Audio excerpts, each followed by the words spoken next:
여러분 안녕하세요. 기간조입니다. 기호보입니다. 좋아요 눌러주세요. 노인의 날을 지정하여 해마다 기념하는 노인을 위한 보상 유형은 정치적인 보상이래요. 노인은 일생을 통해서 사회와 국가의 발전에 기여를 했잖아요. 그래서 국가와 사회가 이 노인 세대를 위해서 보상을 마련하자. 어떤 보상을 해주냐? 경제적인 보상, 제도적인 보상, 정치적인 보상, 지적, 정신적 문화유산의 전수, 이런 보상을 해줬어요. 지적, 정신적인 문화유산의 전수. 노인의 경험과 지혜를 전수받기 위해서 정책을 자문하거나 기록물을 등록하거나 한다. 그래서 노인이 보유한 그런 유형, 무형의 문화재를 보존하고 전수한다.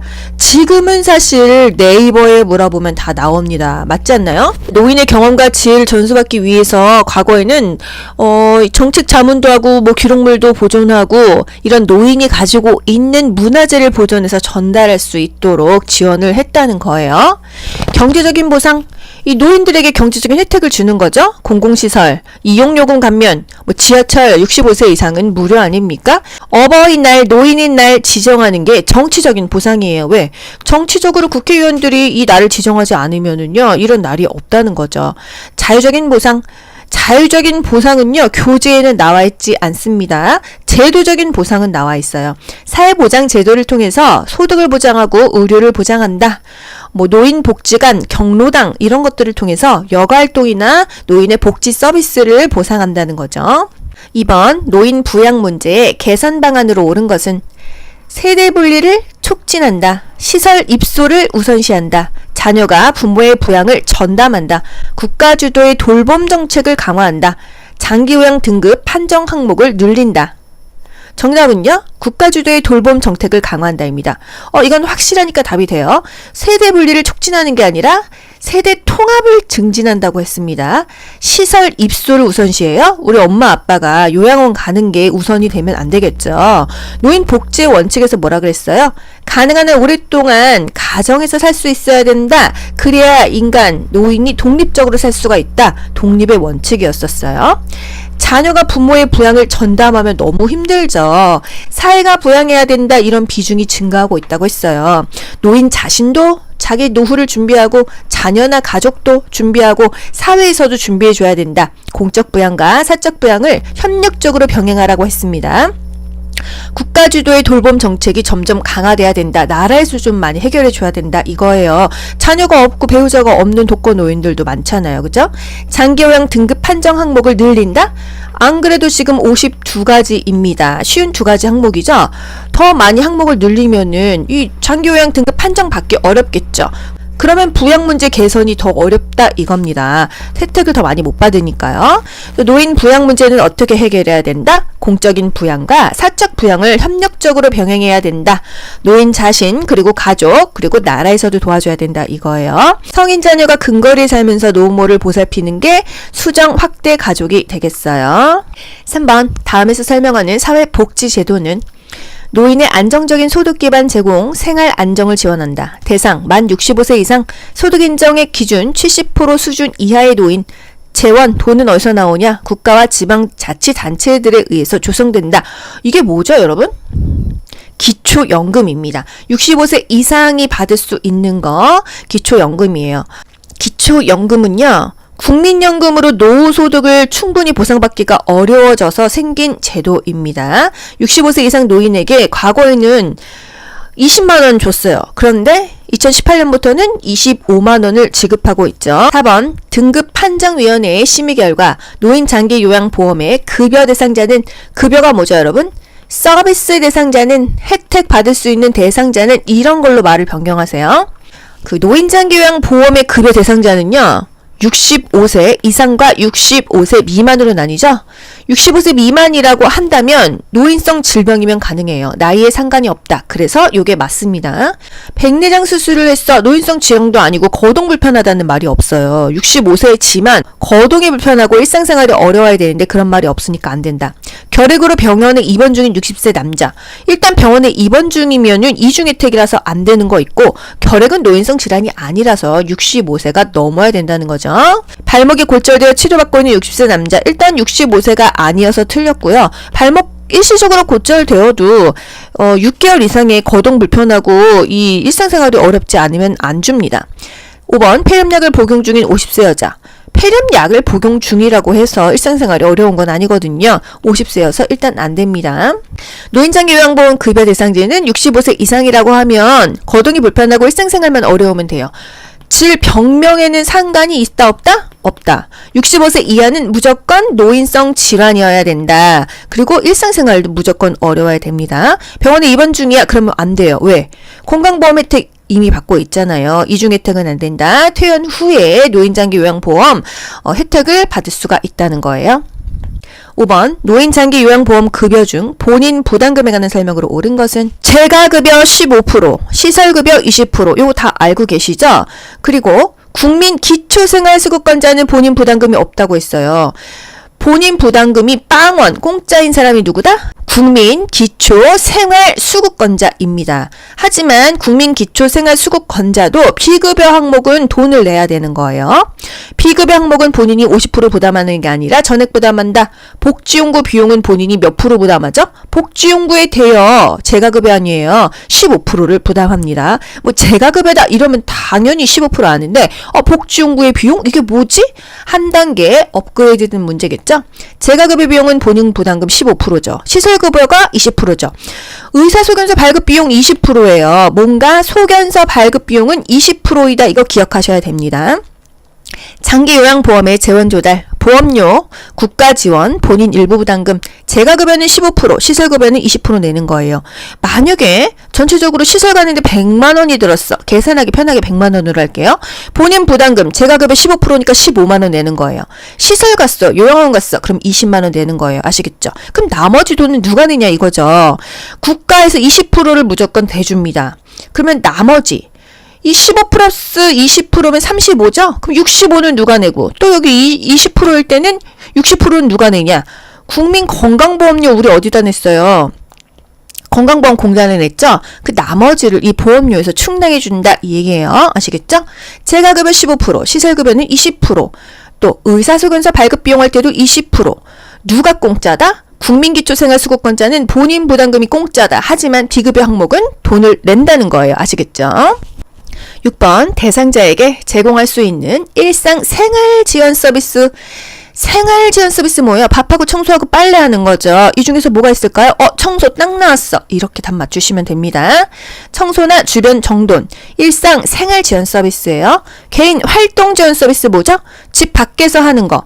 요양보호사가요. 대상자랑 외출 시에 동행을 합니다. 또 요양보호사 혼자요. 일상 업무를 대행합니다. 이게 바로 개인 활동 지원 서비스예요. 요양보호사가 집 밖에 있냐 안에 있냐 이거를 생각하시면 돼요. 집 안에 있으면 생활 서비스입니다. 집안일하는 거예요. 취사, 청소, 정돈, 세탁 이거는 집안일하는 거죠. 요양보호사가 집 안에, 집 내에 있죠. 이게 바로 생활, 일상 생활 지원 서비스입니다. 우리가 이제 밥하려고 하면은 장을 봐야 돼요. 이거는 일상 생활 지원 서비스에 들어가고요. 뭐 물건 사야 돼, 마트 가야 돼. 이거는 물품 구매이기 때문에 활동 서비스로 봅니다. 요거 하나만 비교하세요. 장보기는 일상 생활 서비스이다. 물품을 구매하는 것은 개인 활동 지원 서비스이다. 집 밖에서 하는 거, 외출 시에 동행, 일상 업무의 대행 두 가지가 있다는 거죠. 은행 가는 거, 관공서 가는 거, 병원 같이 가는 거, 대상자랑 같이 가는 거, 외출 시에 동행이죠. 요양보호사 혼자 가는 거, 약 타고 은행 가고 관공서 가는 거, 요양보호사 혼자 가는 거, 일상 업무를 대행하는 것입니다. 신체 활동 지원 서비스는요. 대상자랑 몸이 닿아요. 스킨십이 닿는다 하면은 신체 활동 지원 서비스입니다.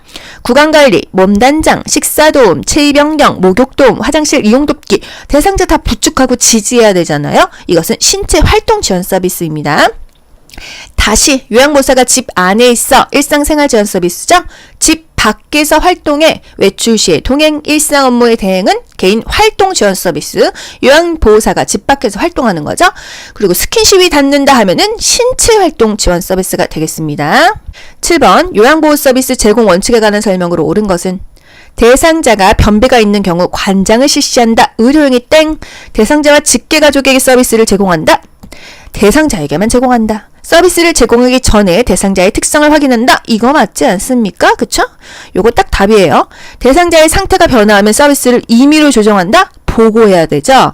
인지능력이 손상된 대상자에게 서비스 동의서를 받는다? 인지능력 손상됐는데 이 사인을 받을 수가 없죠. 치매 등으로 인지능력이 없는 경우 보호자에게 동의를 구한다. 의료행위 하지 않는다고 했는데요. 의료행위 어떤 거 있죠? 흡인, 비관, 삽입하는 거, 관장, 도뇨, 욕창관리, 또 귀지 제거하지 않아요. 경구약 먹이는 거, 외용약 발라주는 거는 괜찮다. 투약도 안 됩니다. 처방받은 약을 먹이는 정도는 가능하다. 경구약은 가능하다. 모든 서비스는 대상자에게만 제공한다. 8번 다음 상황에서 시설 대상자가 침해받은 권리는 다른 대상자에게 맞은 사실에 대해서 아무런 개입을 하지 않았어요. 요양보호사가. 이거 뭔가 존엄하지 못한 것 같지 않나요? 요양보호사가 침해 대상자에게 폭언을 하였다. 이거 뭐죠? 존엄한 존재로 대우받지 못했다. 느낌 딱 오지 않나요? 그쵸? 시설 갔어. 이 노인의 권리를 보호하는 거 뭐가 있었죠? 침대 생활하던 어르신이 바닥 매트리스에서 강요받았어. 그리고 비상벨 좀 설치해주세요 했는데 안 달아줬어. 이런 것들이 바로 안락하고 안전한 생활 환경을 제공받을 권리를 지금 보호받지 못한 거겠어요. 휴대전화가 없어. 자식한테 전화도 못 걸어. 나 우편물 원했는데 편지도 안 보내주고 편지도 나한테 안 전해줘. 이거 바로 사생활과 비밀 보장에 관한 권리죠. 또 동료 노인을 꼬집거나 때릴 때 요양보호사들이 모른 채 해요. 우리 엄마 요양원 가 있는데 다른 막 그 노인이 때리는데 아무도 다 말을 안 합니다. 이거 너무 존엄한 존재로 대우받지 못하고 있는 거 아닙니까? 그쵸? 개별화된 식단, 질이 높다. 값비싼 파마약, 너무 질 높지 않아요? 재활 프로그램 질 높은 서비스를 받을 권리입니다. 노인 학대 유형과 사례를 올바르게 연결한 것을 물어봤어요. 생활비 제공을 중단함, 이거 방임 맞는 것 같지 않나요? 유기, 이성교제를 방해함, 이거 정서적 학대죠? 말을 걸지 않고 무시함, 이거 신체적이에요? 정서적이죠? 유언장의 내용을 변조함, 경제적인 학대다. 집안 경조사에 참여하지 못하게 함, 정서적인 학대이다. 딱 나오잖아요. 그쵸? 방임, 생활비 제공을 중단했어. 경제적인 능력이 없는 노인의 생활 관련 업무를 방치한다. 이게 바로 방임이 되겠습니다. 여러분, 신체적인 학대는요, 신체적인 생존을 위협할 수 있는 행위예요. 가스, 난방, 전기, 수도를 단절시켰습니다. 기본 생존 유지에 필요한 장치가 안 돼 있죠. 나 당뇨약, 고혈압약, 심장약 안 먹으면은 하루 이틀 만에 죽을 수도 있고 뇌졸중 걸릴 수도 있잖아요. 약물을 단절했어. 이거 신체적인 학대예요. 신체적인 손상, 고통, 장애 등을 유발하는 행위가 되겠습니다. 정서적인 학대는 쉽잖아요. 그죠? 방임과 유기를 비교하시면 되겠는데요. 노인이 만신창이어도 집 안에 있다 하면은 방임으로 보시고요. 집 밖에 있어, 길거리에 있어, 시설에 있어 이러면 유기로 답을 하시면 맞겠습니다. 틀니를 제공하지 않았어, 돋보기를 제공하지 않았어 이런 거 방임이에요. 신체적인 학대에도 사실 포함은 되지 않습니까? 하지만 방임으로 보시면 되겠습니다. 생존에 필요한 생활비를 안 줬어, 요거 방임으로 보시면 되겠습니다. 세금을 안 내줬어, 요금 납부를 방치했어. 사실 요 부분은요 신체적 학대랑 겹치기는 하는데요. 보통은 다 방임으로 보시면 맞을 것 같아요. 의식주, 의료를 적절하게 제공하지 않았다, 필요한 물품을 안 줬다 하면은 방임으로 보시면 되겠습니다. 유기는요 버리고 단절하고 방치하고 격리하는 거예요. 노모를 시설에 입소시키고 자식이 한 번도 안 찾아왔어요. 전화번호 바뀌었어요. 요양원 시설비 돈 안 내줬어요. 그리고 연락 두절했어요. 이거 노인 지금 어디 있죠? 집 아니고 집 밖에 있죠? 유기로 보시면 되겠습니다. 인지기능 없는 치매 노인을 일부러 집 밖으로 가출시켰어요. 어차피 집에 못 찾아오잖아요. 이거 노인 지금 어디를 헤매고 있나요? 집 밖을 헤매고 있죠? 유기가 되겠습니다. 10번 언어적 성희롱에 해당하는 행위는 주위에서 껴안는 거 육체적인 성희롱이죠. 엉덩이 밀착 육체적이죠. 신체 부위를 노출한 거 내 눈 버렸죠. 시각적이죠. 음란한 사진 보냈어. 내 눈 버렸어. 시각적 성희롱이죠. 성적 사실관계를 물어봤어요. 뭘로 물어봤어? 말로 물어봤죠. 이게 바로 언어적인 성희롱이 되겠습니다. 성희롱의 대처 방안 어떻게 하죠? 단호히 거부 의사를 표현한다. 또는 분명히 거부 의사를 표현한다. 이게 답이에요. 아시겠죠? 11번 다음과 같은 성희롱 상황에서 요양보호사의 대처 방법은 요양보호사가 방문할 때마다 대상자가 목욕을 하겠다고 알몸으로 기다리고 있어요. 어떻게 해야 돼요? 감기에 걸릴 수 있다고 야단친다. 대상자를 못 본 척하고 다른 일을 한다.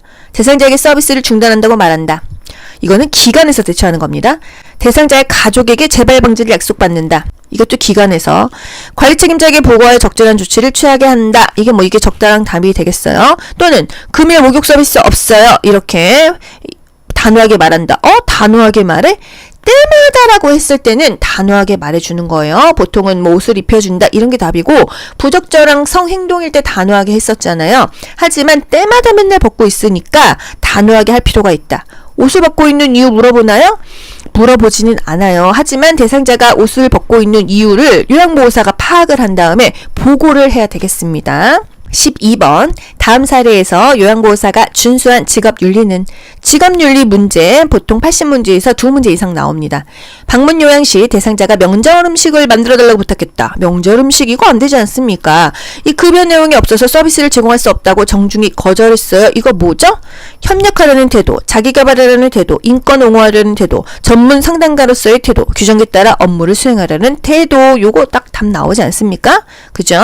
규정에 따라서 이거는 서비스 내용이 없습니다. 그래서 해드릴 수가 없어요. 이렇게 거절을 하겠어요. 요양보호사의 직업윤리, 전문 지식과 기술을 습득해요. 업무 수행에 필요한 지식을 우리가 습득해야 제대로 된 요양보호를 할 수 있겠죠? 서비스 제공과 관련된 기술을 지속적으로 습득한다. 말이 계속 조금씩 달라지면서 국가고시 기출 지문으로 계속 나오고 있습니다. 방문 일정을 변경했다고 한다면 사전에 대상자에게 양해를 구하고요. 대상자가 집에 없어 집 안에 들어가 있는 게 아니라 다음 방문일을 메모로 남기고 갑니다. 업무상 알게 된 개인정보 비밀 유지하죠. 이 비밀 누설하면 벌칙 2년 이하의 징역 또는 2천만 원 이하의 벌금을 받습니다. 비밀로 유지하고 내색하지 않아야 돼요. 사고가 발생했어. 추가 서비스를 요청했어. 보고합니다. 서비스 내용, 서비스 방법은요. 반드시 대상자에게 의견을 물어보고 나서 시행하시고요. 대상자가 학대받는 것 같아. 바로 보고하거나 신고하세요. 서비스 내용은요. 정확하게 기록합니다. 나중에 법적 근거로 활용될 수도 있거든요. 대상자 개인의 선호를 인정하고요. 내 활동이 모든 요양보호사를 대표한다고 생각하고 행동을 하셔야 돼요. 왜? 한 명의 요양보호사가 잘못해요. 기사 나가죠? 그럼 사람들이 다 요양보호사, 아이고, 손가락질 합니다. 요양보호사가 뭐, 노인 때렸다, 이런 기사 보면 가슴이 철렁합니다. 왜? 우리 욕먹을까봐. 우리의 활동이 모든 요양보호사를 대표한다고 생각을 해야 됩니다. 요양보호사 대상자는요, 대등한 관계, 동등한 관계예요. 처음에 요양보호사로 출근했을 때 안녕하세요. 요양보호사 규호보입니다. 대상자에게 조금 잘 보이고 싶지 않나요? 그런데 한 6개월 반년 지나니까 대상자가 나한테 의지하고 나 없으면 아무것도 못해. 그때 내가 갑질하면 되겠어요? 항상 대등한 관계라는 것을 인식해야 됩니다. 업무 중 알게 된 동료의 학대 행위는요. 신고해야 돼요. 요양보호사의 직업윤리 원칙에 맞는 행동은 기관의 결정을 우선시한다. 요양보호사의 판단대로 서비스를 제공한다. 대상자와 위기적 관계를 유지한다. 복지용구가 필요하다고 하면 대여해준다. 제공된 서비스의 내용은 정확하게 기록한다. 제공된 서비스 내용은 정확하게 기록하는 게 맞겠죠. 정해진 원칙과 절차에 따른다는 거. 기관의 결정을 우선시하는 것이 아니라 항상 대상자 우선이고요. 개인의 선호를 인정해야겠습니다. 요양보호사의 판단대로 서비스를 제공하면 안 되죠. 반드시 대상자의 의견을 물은 후 실행하고요. 지시에 따라서 성실하게 수행하고 보고합니다. 대상자는 대등한 관계이다. 복지용구는요, 구매 알선행위 삼가고요, 정보만 제공합니다. 유인 알선하면은요, 윤리 원칙에 어긋나는 거예요. 14번, 다음 상황에서 요양보호사의 대처 방법은 밥그릇을 밀어내며 나 밥을 못 먹겠어 이렇게 말했습니다. 그러면 뭐라고 해야 돼요? 너무 까다로우세요. 배고프실 때 말씀하세요. 그러면 음식을 치울게요. 자꾸 이러시면 제가 너무 힘들어요. 입안에 상처가 있는지 확인해 볼게요. 일단은 신체가 어디가 불편한지를 확인하는 겁니다. 밥을 안 먹는다고 하면은 입안에 상처가 있는지, 틀니가 안 맞는지, 약 먹고 부작용이 있는지 이걸 첫 번째로 보고요. 자꾸 이러시면 제가 너무 힘들어요. 이건 뭐죠? 나 전달법이에요. 근데 지금 어디가 아파서 그럴 수도 있거든요. 그쵸? 이거는 나 전달법입니다. 사실 자꾸 안 먹으면은 힘들긴 힘들죠. 하지만 1차적으로는 노인의 몸에 어떤 문제가 있는지 신체적인 증상을 확인하는 게 맞겠습니다. 15번, 다음 상황에서 요양보호사가 직업윤리 원칙을 준수한 경우는 대상자가 방문요양 서비스 급여 제공 기록을 실제 시간보다 좀 늘려가지고 본인 부담금을 면제해주세요. 이렇게 말했어요. 뭐라고 해야 돼요? 안 됩니다. 이렇게 해야 돼요. 그죠? 불법이라고 명확하게 말한다. 이게 답입니다. 면제해줄 수 있는 기관을 소개한다. 동료 요양보호사 상의하겠다고 말한다. 등급 상향 판정을 받아오라고 한다. 추가 서비스를 제공해서 서비스 시간을 늘린다. 안 되는 건 안 되는 겁니다. 불법이에요. 그리고 불법 행위는 신고하면은요, 포상금도 받을 수 있어요. 이렇게 얘기하는 겁니다. 16번, 요양보호사에게 근골격계 질환 발생 위험이 높은 상황은 뭔가 지금 무리하게 일하고 있는 경우겠죠? 평평한 바닥에서 휠체어 이동을 돕는 경우, 물건을 몸에서 멀리 놓고 들어 올리는 경우 딱 나오지 않나요? 그쵸? 평평한 바닥은 편하죠. 물건을 몸에서 멀리 놓고 하면 안 되죠. 최대한 가까이 위치해서 신체 역학의 원리에 의해서 힘을 써야 돼요. 이동용 장비를 이용하여 물건을 옮긴다. 무리 없죠. 밤 근무 중에 밝은 조명에서 대상자를 이동했다. 무릎을 굽혀 물건을 잡고 무릎을 펴면서 들어 올린다. 안녕하세요. 미스코리아 귀여보입니다. 허리는 꼿꼿이 펴고 무릎을 이렇게 굽히면서 힘을 쓰라고 했어요. 그쵸? 물건을 양손으로 들어 올릴 때 허리는 펴라, 무릎은 굽혀서 몸의 무게 중심은 낮추고 발의 지지면을 넓힌다. 무릎은 굽혔다가 펴면서 들어 올린다. 물체는 최대한 몸 가까이에 위치하도록 들어 올린다. 상체라고 한다면 가슴과 이 허리 이 사이에서 힘을 써라 이랬습니다. 감염 예방을 위한 요양보호사의 자가관리 방법으로 옳은 것은 손으로 입을 가리고 기침한다. 독감 예방접종은 6개월마다 받아라. 결핵 진단검사는 3개월마다 받아라. 임신한 경우 풍진 감염 대상자와 접촉하지 않는다. 이거 맞지 않나요? 네. 임신한 경우 풍진 감염 대상자와 접촉하지 않습니다. 왜? 선천성 기형아 생기니까요. 또 노로바이러스에 감염되면 가운을 입고 업무를 계속하는 게 아니라 증상이 회복돼도 2, 3일간 음식을 조리하지 않습니다. 이 노로바이러스 장염에 감염되고 나서 요리하면은요, 그 요리 먹은 사람도 노로바이러스 걸리거든요. 손으로 입을 가리는 게 아니라 옷소매로 가린다. 또는 이렇게 겨드랑이로 이렇게 가리고 기침하죠. 독감 예방접종 매년 1년마다입니다. 결핵 진단검사는요, 결핵 걸린 대상자와 접촉했어. 그러면은 결핵 감염에 대한 검사를 받아야 되는 거예요. 보통은 1년마다 받는데 접촉했어. 그러면 2주에서 1개월 요 이후에 받습니다. 왜? 잠복기가 있기 때문이죠. 요양보호사에게 흔한 감염성 질환 5가지. 그래서 직업성 감염 질환이라고 합니다. 요양보호사라는 직업을 가지고 있어서 감염되기 때문이에요. 결핵, 독감, 노로바이러스, 머릿니, 옴 이렇게 있죠. 임신했을 때는 수두, 풍진 대상자랑 접촉을 피해라. 기형아 생기니까. 옴에 걸렸다고 하면은 접촉했으면 무조건 증상이 있건 없건 동시에 치료한다. 옴은 동시에 치료한다. 이게 중요합니다. 노로바이러스 회복돼도 2, 3일 동안 요양보호사 업무 하지 말아라. 독감은 매년 맞아라. 결핵 대상자와 접촉했다 그러면은요, 병원 가라. 보건소 방문해서 감염 검사를 받아라. 2주에서 1개월 이후에 엑스레이 검사를 받아라. 일정 기간이 지난 후에 감염 여부를 확인해라. 다 맞는 말이에요. 결핵은 호흡기 질환이에요. 마스크 잘 써야겠죠? 대상자와 물건을 함께 쓰는 것까지는 괜찮다. 결핵균은 햇볕에 약하니까 직사광선을 쬐어줘라. 그러면 몇 분 내, 수분 내에 죽는다는 거. 요것도 잘 나오죠? 결핵 증상은 2, 3주 이상 기침을 한다. 그러면은 병원 가면은 몇 주 기침했어요? 얼마나 기침했어요? 물어보거든요. 2주 넘었어요. 그럼 결핵일 수 있으니까 흉부 엑스레이 한번 찍어보죠. 이런단 말이죠. 거기서 잘 안 나오는데도 계속 기침해. CT 찍어봅니다. 오후에는 열이 나. 오후에는 열이 나죠. 그리고 수면 중에는 식은땀이 납니다. 그래서 살이 쭉쭉 빠지는 게 바로 결핵이에요. 18번 노화에 따른 소화기계 변화로 옳은 것은 위액 분비량 감소. 맞지 않나요? 위액. 그리고 타액. 침도 안 나온다. 이거예요.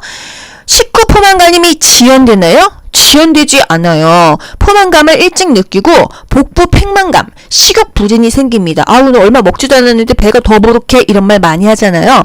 포만감이 천천히 오면 차라리 좋은데 포만감은 일찍 느끼고 복부가 팽만하고 식욕 부진이 생긴다는 거. 지방의 흡수력은 감소된다고 했어요. 지방 소화가 잘 안 돼서 나이 먹으면 지방 조금만 먹어라. 간의 약물 대사 능력이 떨어지죠. 간 기능이 저하되니까요. 그래서 해독이 안 된다는 거.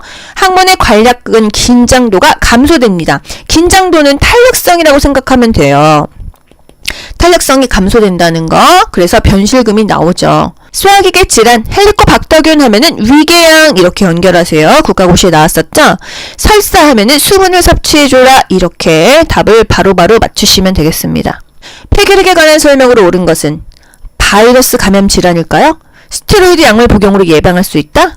약물 복용 중 주기적인 간 기능 검사가 필요하다? 요거 맞습니다. 왜 맞을까요? 결핵약이요. 그 다양한 종류의 그 결핵약을 한 주먹씩 먹습니다. 내성이 생기니까 그냥 다양한 경우의 약을 미리 그냥 예방 차원에서 먹거든요. 그래서 주기적인 간 기능 검사가 필요하다. 결핵약 너무 많이 먹으면 간 상한다 이런 말 있잖아요. 해독을 못 하니까요. 결핵균. 결핵은요, 균이에요. 세균성 질환이에요. 만약에 결핵이 바이러스면 결핵 바이러스 이렇게 불러야 되거든요. 결핵은 결핵 감균, 균이에요. 스테로이드 약물 복용으로 예방을 하는 게 아니고요. 이 스테로이드가 뭐예요? 면역 억제제예요. 우리 뭔가 몸 삭신 쑤시면 병원에서 스테로이드제 놔줍니다. 또는 무좀 있으면 스테로이드 약 주죠. 이랬을 때 잘 모르는 의사들은 그냥 스테로이드 남발해요. 어떻게 돼요? 그러면 제가 이제 그 일하고 있는 정형외과는요. 원장님이 경력이 40년이세요. 그래서 환자들이 어디가 뭐 쑤신다 하고 오면은 당뇨 있어요? 물어봅니다. 그러면 당뇨 없어요? 그러면 스테로이드제랑 이렇게 섞어가지고 주사 놔주면 효과가 직방이에요. 근데 당뇨 있다고 하면 스테로이드 절대 놔주지 않아요. 그리고 스테로이드제 주사는요. 1년에 한두 번만 맞아요. 이런단 말이에요. 이런 걸 맞으면 면역이 억제되고 그래서 질병이 많이 생긴다. 특히나 혈당이 확 올라가기 때문에 당뇨가 많이 생겨요. 그래서 무좀약 또는 스테로이드제 함부로 먹으면 안 된다는 거예요. 그쵸? 이것을 항상 이 선생님께서 말씀을 해주십니다. 근데 다른 의사들은 그렇지 않았어요. 피부과에서 무좀약 1년, 2년씩 주잖아요. 그거 먹고 당뇨 생긴 제 지인도 있습니다. 치료기간 중 증상이 사라지면 약물 복용을 중단할까요? 큰일 납니다. 처방된 항결핵제는요. 임의로 중단하고 줄여 먹으면 안 돼요. 내성이 생겨서 꾸준히 먹어줘야 됩니다. 먹다가 끊으면 내성 생겨요. 그 다음에 먹으려면 더 오랜 기간 먹어야 됩니다. 폐결핵은요. 보통 6개월에서 2년까지 약을 정말 장기간 먹어요. 폐결핵은 그래서 진짜 조심하셔야 돼요. 꾸준히 먹어야 한다. 이 부분은 어디서 많이 여러분 데자뷰 있지 않나요? 뭐죠? 고혈압약. 혈압이 조절돼도 복용해야 된다. 이게 그렇게 국가고시에 맨날 나오는 거 아니에요. 그죠? 왠지 혈압 조절되면 끊어야 될 것 같잖아요. 아닙니다. 계속 먹어야 되는데 내가 고혈압약 먹고 있는 사람인데 지금 혈압이 계속 뚝뚝 떨어져. 그럼 병원 가서 체크 한번 해보셔야 됩니다. 오전에는 고열이 나고 오후에 열 내렸어요? 아니죠. 오후에 열이 있다가 늦은 밤에 열이 내렸어요. 식은땀이 났어요. 이걸 뭐 어떻게 외울까요? 뭐 후열 밤식이라고 해야 되나요? 오후에 고열이 나고 늦은 밤에는 식은땀이 나서 열이 내린다. 접촉했으면 2주에서 1개월 이후에 반드시 흉부 엑스레이 찍어본다. 결핵 전파가 오래될 때 보호장구를 착용한다. 마스크, 장갑, 가운 이렇게요. 항결핵제를 복용하고 있다면 주기적으로 간 기능 검사한다. 객단 검사를 한다. 20번 적혈구 부족이 원인이 되어서 산소 운반 능력이 저하되는 질환. 이거 빈혈 아닙니까? 빈혈은요. 적혈구나 헤모글로빈이 부족해요. 그래서 몸에서 필요한 만큼의 산소를 공급하지 못합니다. 그래서 철분 섭취가 부족하면 빈혈 생기죠. 철분 결핍성 빈혈이 가장 많다는 거. 철 좀 들어라 C. 철분제는요. 비타민 C, 오렌지 주스랑 마신다. 그래야 소화 흡수가 잘 된다. 이거 맨날 국가고시 나오잖아요. 그죠? 폐렴은요. 폐에 염증이 생긴 거죠. 폐가 두껍게 되고 섬유화돼서 산소를 흡수하는 능력이 감소한다. 폐기종. 이 몸의 흉곽이요. 막 그 술통처럼 부풀어요. 폐포의 파괴와 불규칙적인 확장을 보인다. 뇌경색. 혈관이 막히는 게 뇌경색이죠. 터지는 거 뇌출혈이죠. 뇌조직이 괴사한대요. 동맥이 경화 딱딱하게 막힙니다. 후라이팬에 삼겹살 구웠다가 그거 시간지가 나면 막 버터처럼 기름 둥둥 떠 있지 않나요? 이게 바로 동맥의 경화가 생겼다. 이 동맥혈관의 안쪽 벽에 지방이 축적돼가지고 이 혈관이 이 막 지방 껴가지고 이 내부가 좁아집니다. 혈액 흐름에 장애가 생기고 여기가 굳어진다. 이게 바로 동맥경화증이에요. 적혈구가 부족하다, 헤모글로빈이 부족하다 하면은 빈혈입니다. 철분제는 소화 흡수가 잘 안 돼서 비타민C, 오렌지 주스랑 마셔라. 21번 고혈압 대상자를 돕는 방법으로 옳은 것은 저지방 유제품을 먹게 한다. 격렬한 유산소 운동을 하게 한다. 알코올 섭취로 열량을 보충한다. 매일 한기피 흡연으로 스트레스를 줄인다. 혈압이 조절되면 약물 복용을 중단하고 운동을 하게 한다. 뭘까요? 저지방 유제품을 먹게 한다. 유제품에서 살짝 헷갈렸지만은요. 저지방, 저염. 이게 바로 고혈압 대상자의 식이요법이었어요. 격렬한 유산소 운동, 무유산소 운동 자체가 격렬하지 않을 뿐더러 그 질병에 맞는 운동을 해야지 너무 격렬하다고 좋은 게 아니라는 거. 알코올 섭취해서 열량을 보충합니까? 매일 한 개씩 흡연으로 스트레스를 줄일까요? 이거는 심리적인 거죠. 혈압이 조절되면 약물 복용을 중단하고 운동을 하게 하는 게 아니라 조절되어도 약을 먹어라. 이게 항상 중요하다고 했죠. 마음대로 용량을 증감하거나 중단하지 말아라. 증상 없어도 약 먹어라. 이게 바로 고혈압에서 중요한 포인트가 되겠습니다. 고혈압은요, 저염 저지방 시기 스트레스 조절해라. 그리고 몸에서 염분을 쭉쭉 빼주는 칼륨이 많이 먹는 게 좋다. 고구마, 바나나, 우유, 시금치 이런 것들이 칼륨이 많이 들어간 음식이에요. 몸에 있는 염분을 몸 밖으로 빼내주니까 칼륨 많이 먹어라 했고요. 혈압이 조절되어도 항상 약을 먹어라. 증상이 없어도 약은 계속 먹어라 이겁니다. 22번 골다공증이 있는 노인이 낙상했을 때 발생 가능성이 높은 질환은 여러분 딱 그냥 답을 보지 않아도 아셔야 돼요. 아, 골다공증이 있는 상태에서 넘어졌어. 고관절 부러지겠구나. 이렇게 아셔야 됩니다. 고관절이 어디예요, 여러분? 여기 옆에 이 골반 요 뼈가 고관절 뼈입니다. 골다공증이 있는 상태야 뼈가 안 그래도 약해. 넘어지는 순간 고관절이 부러져서 걷지 못하게 된다고 했어요. 그쵸? 골다공증 있는 노인은 걷기가 좋다. 골관절염, 퇴행성 관절염 있는 노인은요, 뭐가 좋다? 수영이 좋다고 했어요. 전립선 비대증의 발생 요인으로 옳은 것은 전립선 비대증이 뭐예요? 방광 아래에 위치하며 요도를 감싸고 있습니다. 전립선이 커져서 요도를 압박해요. 이게 정상적인 전립선인데요. 이게 커지면서 이 요도가 이 막혀 있죠. 이게 비대해진 전립선 때문에 전립선 비대증이 생겼다 이거예요. 전립선 비대증의 발생 요인은요, 남성 호르몬이 감소하고 여성 호르몬이 상대적으로 증가하잖아요. 나이 먹으면 남자한테. 그래서 노화에 따른 호르몬 불균형으로 전립선 비대증이 생긴다는 거. 배뇨를 해도요, 이게 막 찝찝합니다. 잔뇨감이 있다. 소변 줄기가 가늘다. 소변이 바로 안 나온다. 힘을 줘야 나온다. 싸고 나서도 찝찝하다. 밤에 자주 깬다. 자주 마렵다. 참을 수가 없다. 이랬습니다. 심하면은 이 전립선 절제 수술을 합니다. 24번 대상자에게 욕창을 발생시킬 가능성이 높은 요양보호사 행동은 안 좋은 거겠죠? 체위를 자주 변경해준다. 이거 좋잖아요. 침대 시트에 주름을 펴준다. 좋잖아요. 무릎 사이에 베개를 끼워준다. 좋네요. 청골 부위에 도넛베개 대준다. 도넛베개 되지 않는다고 했어요. 도넛베개는요, 치질 환자에게 되는 겁니다. 아시겠죠? 목욕 후에 피부를 완전히 말려주면 건조되니까 욕창 안 생긴다. 25번 다음에서 설명하는 신경계 질환은 도파민 분비 장애로 발생함 하면 답 딱 나오잖아요. 파킨슨입니다. 동작이 느려지고 근육이 경직되고 안정시에 떨림이 나타난다. 안정시에 가만히 있는데 덜덜덜덜 떨려요. 하지만 목적 있는 행동을 할 때는 오히려 안 떨린다고 했습니다. 도파민, 우리 기분 좋으면 도파민 나오지 않나요? 이게 장애가 되면은 파킨슨병이 생긴다는 거예요. 파킨슨은요, 신경 전달 물질인 도파민을 만들어내는 신경세포가 파괴되는 질환이다. 무표정하다. 동작이 느려진다. 안정시에 떨림. 근육이 경직된다. 자세 반사가 소실돼서 자주 넘어진다. 손을 심하게 덜덜덜덜 떨면은요, 요양보호사가 약을 입안에까지 넣어준다. 이게 다 국가고시에서 원하는 답입니다. 약물요법을 하죠. 경직되지 않도록 근육을 스트레칭하고 관절 운동을 하고 정신적으로 좀 지지해 주는 게 좋다. 신경계 질환 뇌졸중과 파킨슨이 있어요. 뇌졸중에는 뇌경색과 뇌출혈이 있죠. 증상은요, 마비, 언어장애, 연화곤란, 의식장애, 어지럼증, 운동 실조증, 균형 감각을 상실합니다. 파킨슨, 안정시에 떨림, 근육이 경직되고 무표정하다 이겁니다. 약물요법을 써요. 26번 노화에 따른 눈의 변화로 옳은 것은 눈이 앞으로 돌출됩니까? 그냥 이게 쑥 꺼지잖아요. 그쵸?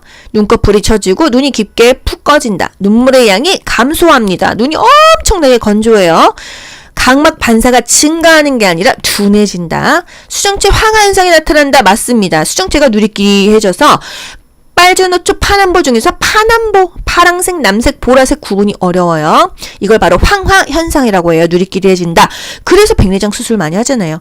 가까운 곳에 초점이 맞춰지는 능력이 향상되는 게 아니라 가까운 거 안 보여서 이렇게 멀리 뛰어서 보잖아요. 노안이 온다는 거.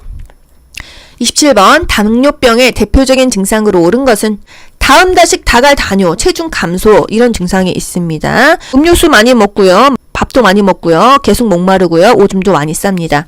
인슐린에 대한 민감성은 감소한다. 인민감 기억하셔야 돼요. 인슐린에 대한 민감성이 감소하죠. 그래서 혈당을 내려주지 못하니까 혈당을 올라가죠. 그래서 당뇨가 많이 생긴다. 약물에 대한 반응도 민감하다고 했습니다. 감각 민감성이 감소한다. 갈증은 증가한다. 음식 섭취량도 증가한다. 수분 섭취량은 증가한다. 목에 계속 말하라고 합니다. 당뇨병 중요한 거 발기부전이 올 수 있다. 발톱은 일자로 잘라라. 운동은요. 식후 30분에서 1시간 후에 그때 혈당이 올라가니까 이때 운동해라. 저혈당에 조심해라 이겁니다. 28번 우울증 발생 가능성이 높은 대상자의 상황은 가족과 함께 살고 있다. 경로당 프로그램에 참여한다. 낮에 햇빛 쬐면서 운동한다. 최근 갑상선 기능 저하증 진단받았다. 이거 좀 우울한 소식 아닙니까? 식욕과 체중의 변화 없이 잘 유지된다. 이거 다 좋죠? 뭔가 지금 몸에 안 좋은 변화가 있다. 그랬을 때 우울증이 발생할 수 있겠죠. 우울증은요, 뇌 전달 물질이 변화합니다. 29번, 운동 능력을 저하시키는 노인의 신체적인 변화로 오른 것은 뭔가가 안 좋은 거겠죠? 말초 혈관 저항의 감소, 폐조직의 탄력성 감소, 답 딱 나오지 않나요? 폐조직의 탄력성이 감소합니다. 그쵸? 그래서 운동하기가 힘들어요. 말초혈관의 저항 감소? 말초혈관의 저항이라는 게 뭐예요? 증가합니다. 이게 바로 혈압이 높아진다 이 얘기예요. 혈관이 저항이 많아지는 거는 이걸 통과하기 위해서 혈압이 더 높아야 된다는 거죠. 피가 더 세게 가야 된다는 거죠. 그래서 말초혈관의 저항이 증가한다. 이게 바로 혈압이 있다, 고혈압이다 이 얘기예요. 폐조직의 탄력성이 감소하니까 폐활량이 줄어들고 쉽게 숨이 차서 운동하기가 어렵다. 관절의 유연성은 감소되고 딱딱해지죠. 부드럽지 않습니다. 자극에 대한 반응이 감소하죠. 둔해집니다. 그래서 잘 넘어져요. 운동 능력이 떨어집니다. 균형 감각이 상실해요. 심장 근육의 수축력이 감소합니다. 이 수축력이 심장에서 피를 쭉 짜줘야 전신을 돌면서 혈액순환을 하는데 쭉 짜는 힘이 부족하다. 그래서 그런 병을 우리가 뭐라 그랬어요? 심부전. 수축력이 부족하다 하면 심부전이었어요. 30번 약물 복용 방법으로 옳은 것은 서방제는 분쇄하여 복용한다.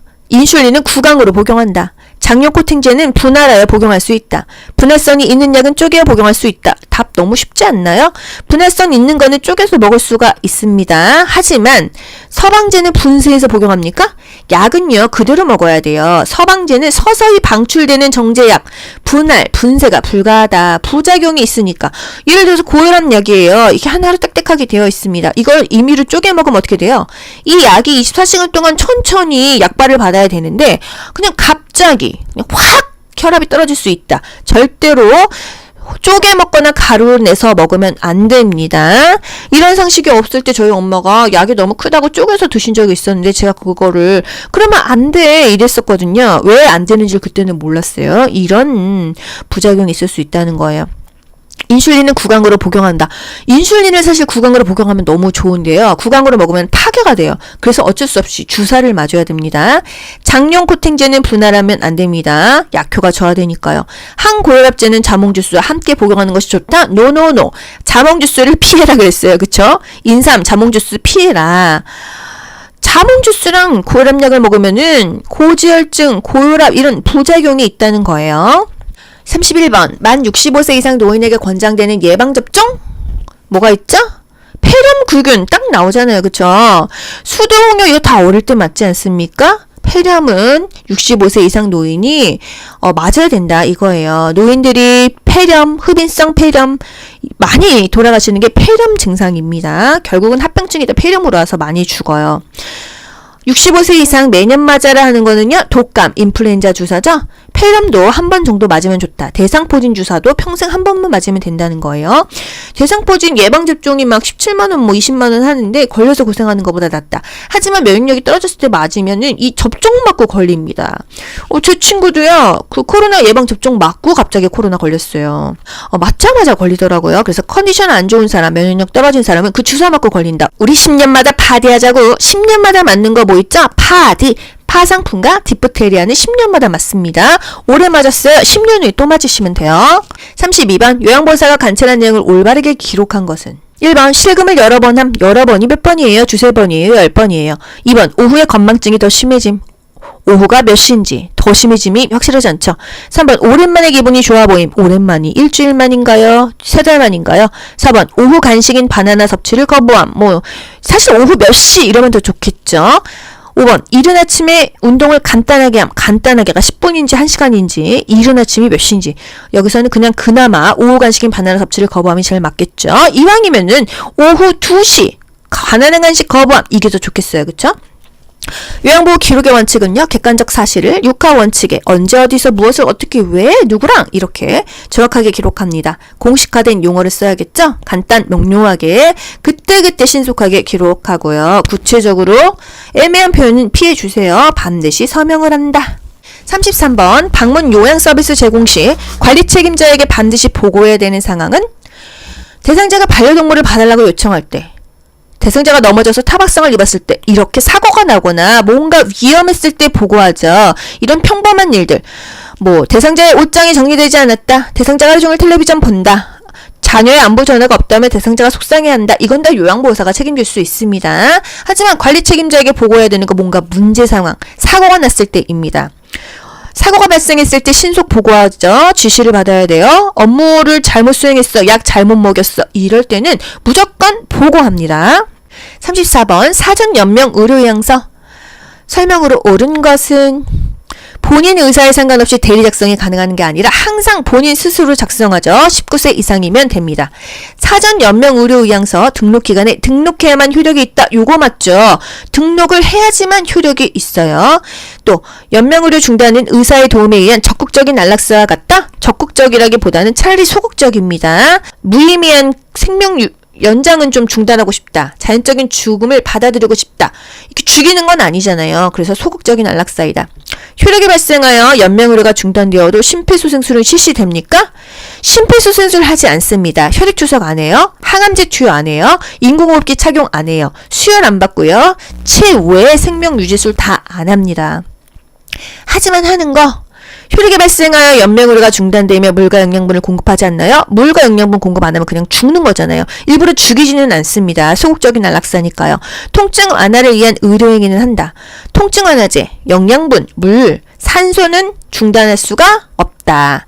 35번 임종을 앞둔 대상자에게 죽음이 임박하였음을 예측할 수 있는 상태는 동공이 축소될까요? 호흡이 규칙적인가요? 피부가 붉고 따뜻합니까? 근육 긴장도가 증가할까요? 대소변 실금이 나타난다. 이게 답이겠죠.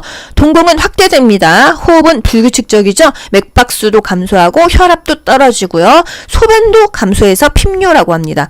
피부가 붉고 따뜻한 게 아니라 혈액순환이 안 되니까 손발이 차가워지면서 푸르딩딩해져요. 파랗게 변하고 식은땀이 나요. 근육 긴장도는 감소합니다. 탄력이 없어요. 그래서 실금도 하고 항문이 열리면서 변실금도 생깁니다. 근육이 느슨해진다 이거예요. 임종 항상 국가고시 나오고 있죠. 일단 상체와 머리를 좀 높여줘서 숨 쉬게 해주고요. 맥박수 떨어지고 혈압도 떨어지고 소변량은 감소합니다. 기저귀 채워주죠. 고개를 옆으로 돌려서 배액이 잘 되도록 해줍니다. 이거 드셔보세요. 이렇게 음식이나 수분 섭취를 강요하지 않아요. 손을 잡아주며 곁을 지킨다. 항상 관심을 가진다. 만나고 싶어하는 사람을 만나게 해준다. 의사결정에 참여하게 해서 자존감을 준다. 임종시 원했던 장소, 희망하는 종교의식을 알아본다. 이런 것들이 임종요양보호에서 요양보호사가 해줘야 될 행동들이 되겠습니다. 36번 편마비 대상자에게 식사를 제공할 때 사례를 예방하는 방법으로 옳은 것은 국물이 많은 음식을 준다. 음식을 뜨겁게 하여 준다. 국수는 적당한 크기로 잘라서 준다. 맛있는지 물어보면서 음식을 입에 넣어준다. 이번에 음식이 남았을 때 다음 음식을 넣어준다. 정답 뭐죠? 적당한 크기로 잘라서 준다. 이거 틀린 거 없죠? 국물이 많은 음식 더 살에 걸리기 좋아요. 그래서 말아먹지 않는다. 하지만 밥 먹기 전에 일단 국이나 물, 차 등으로 목을 축여서 먹인다 이랬습니다. 음식을 뜨겁게 하여 주지는 않죠. 적당한 온도가 좋고요. 맛있는지 물어보면서 음식을 입에 넣어준다. 물어보면 말 시키면요. 살에 걸리죠. 입안에 음식이 남았을 때 다음 음식을 넣어주나요? 완전히 삼키고 나서 음식을 입에 넣어주면 되겠습니다. 특히나 신맛이 강한 음식, 침이 많이 나와서 사례에 더 들릴 수 있으니까 조심해야겠어요. 37번 치매 대상자의 식사를 돕는 방법으로 옳은 것은 식탁에 앉아서 생선 가시를 제거한다.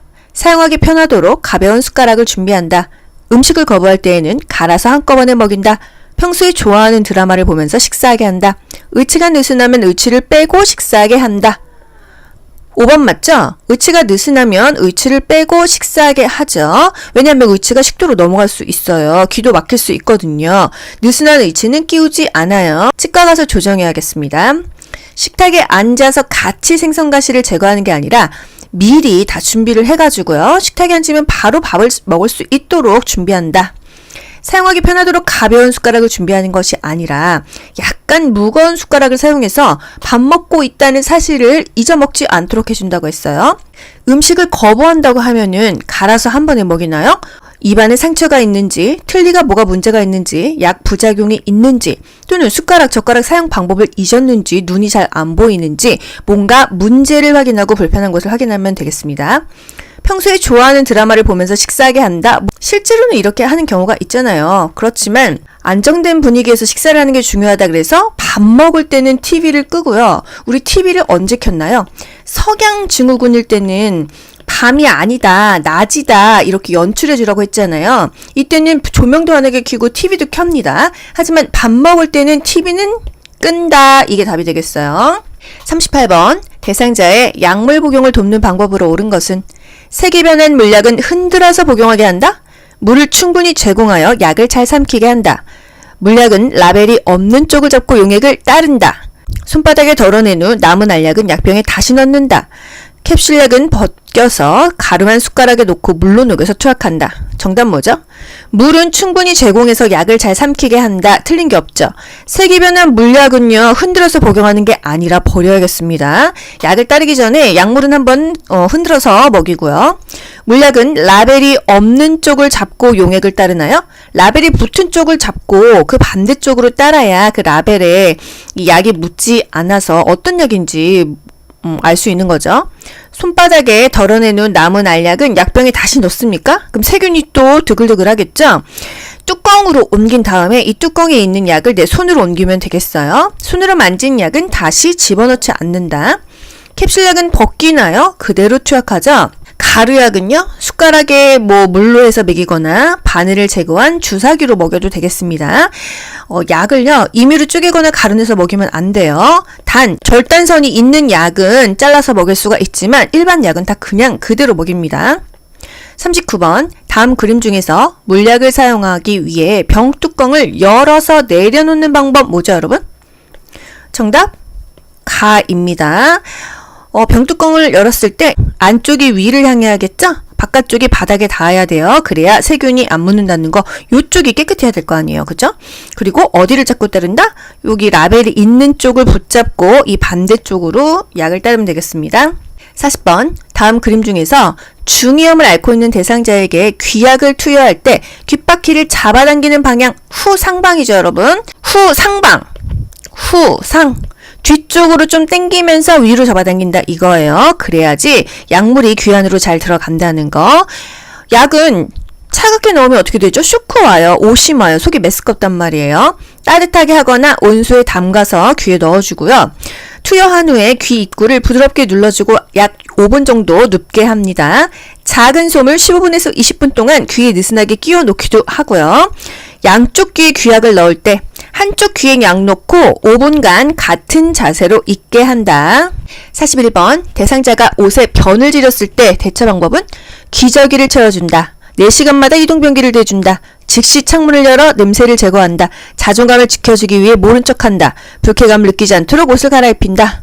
정답 5번이죠. 옷을 빨리 갈아입혀주고 씻겨줘야겠어요. 기저귀는 최후의 보루입니다. 이동 변기 대주는 거 아니죠? 일단 옷은 갈아입혀야 되고요. 뭔가 체크하는 시간이 2시간마다입니다.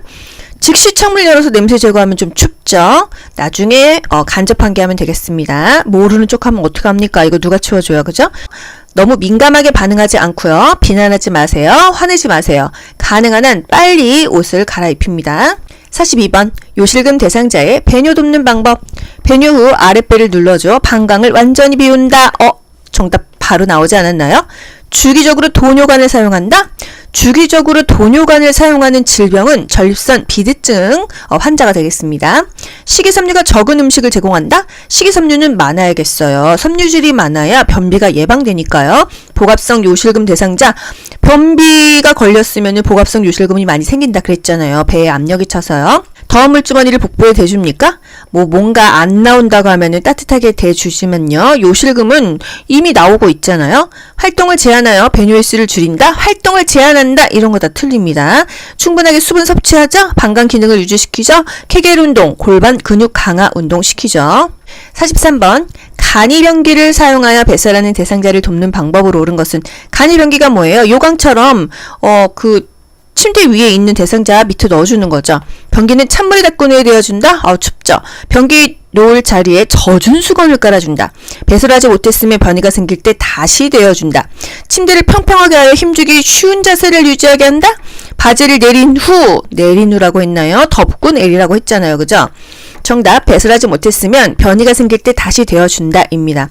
변기는 항상 따뜻한 물로 데워서 해주고요. 젖은 수건을 깔아주지 않죠. 침대를 평평하게 하는 게 아니라 상체를 올려야 우리가 힘을 줄 수가 있어요. 항상 덮고 나서 내린다. 이게 답입니다. 아시겠죠? 간이 변기의 용도가 뭐냐? 요런 그림을 보여주고요. 이것의 용도는 이렇게 물어봅니다. 침상에서 용변을 해결하는 것이다. 이런 것들이 국가고시에 나왔어요. 이동변기와 간이변기 여러분 구별하실 수 있죠? 간이변기는요, 요강같이 밑으로 넣어주는 겁니다. 그래서 침상에서 용변을 해결한다. 내열성이 있어야 된다. 왜? 약간 뜨겁게 소독할 수 있도록. 이동변기는 이 의자인데요. 의자 밑에 이렇게 변기를 대줘서 요것만 씻어내면 됩니다. 변기톡은 탈부착이 되어 뜨거운 물로 세척할 수 있어야 된다.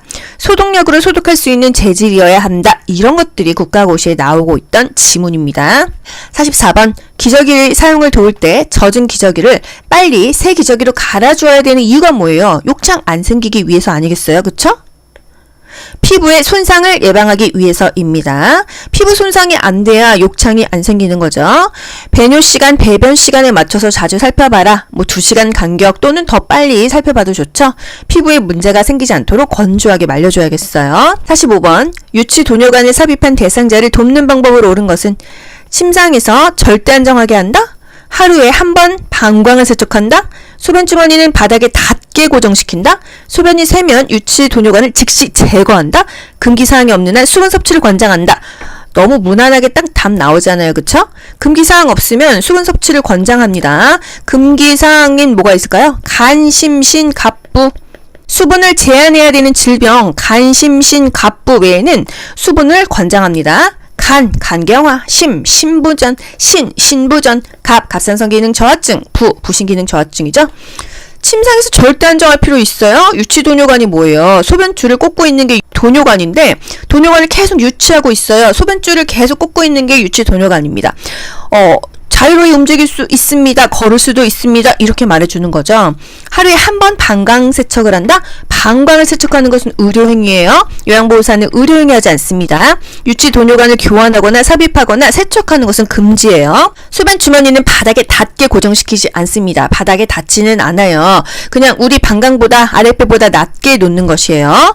낮게 놔야 이게 위로 역류해서 감염되지 않겠죠. 소변이 새면 유치 도뇨관을 즉시 제거하는 게 아니라 문제가 발생했으면 보고하면 되겠습니다. 46번. 혈액 응고 장애가 있는 대상자의 칫솔질을 돕는 방법으로 옳은 것은, 혈액이 응고되는 장애가 있어요. 혈병도 있고요. 칫솔모가 단단한 칫솔로 닿게 한다.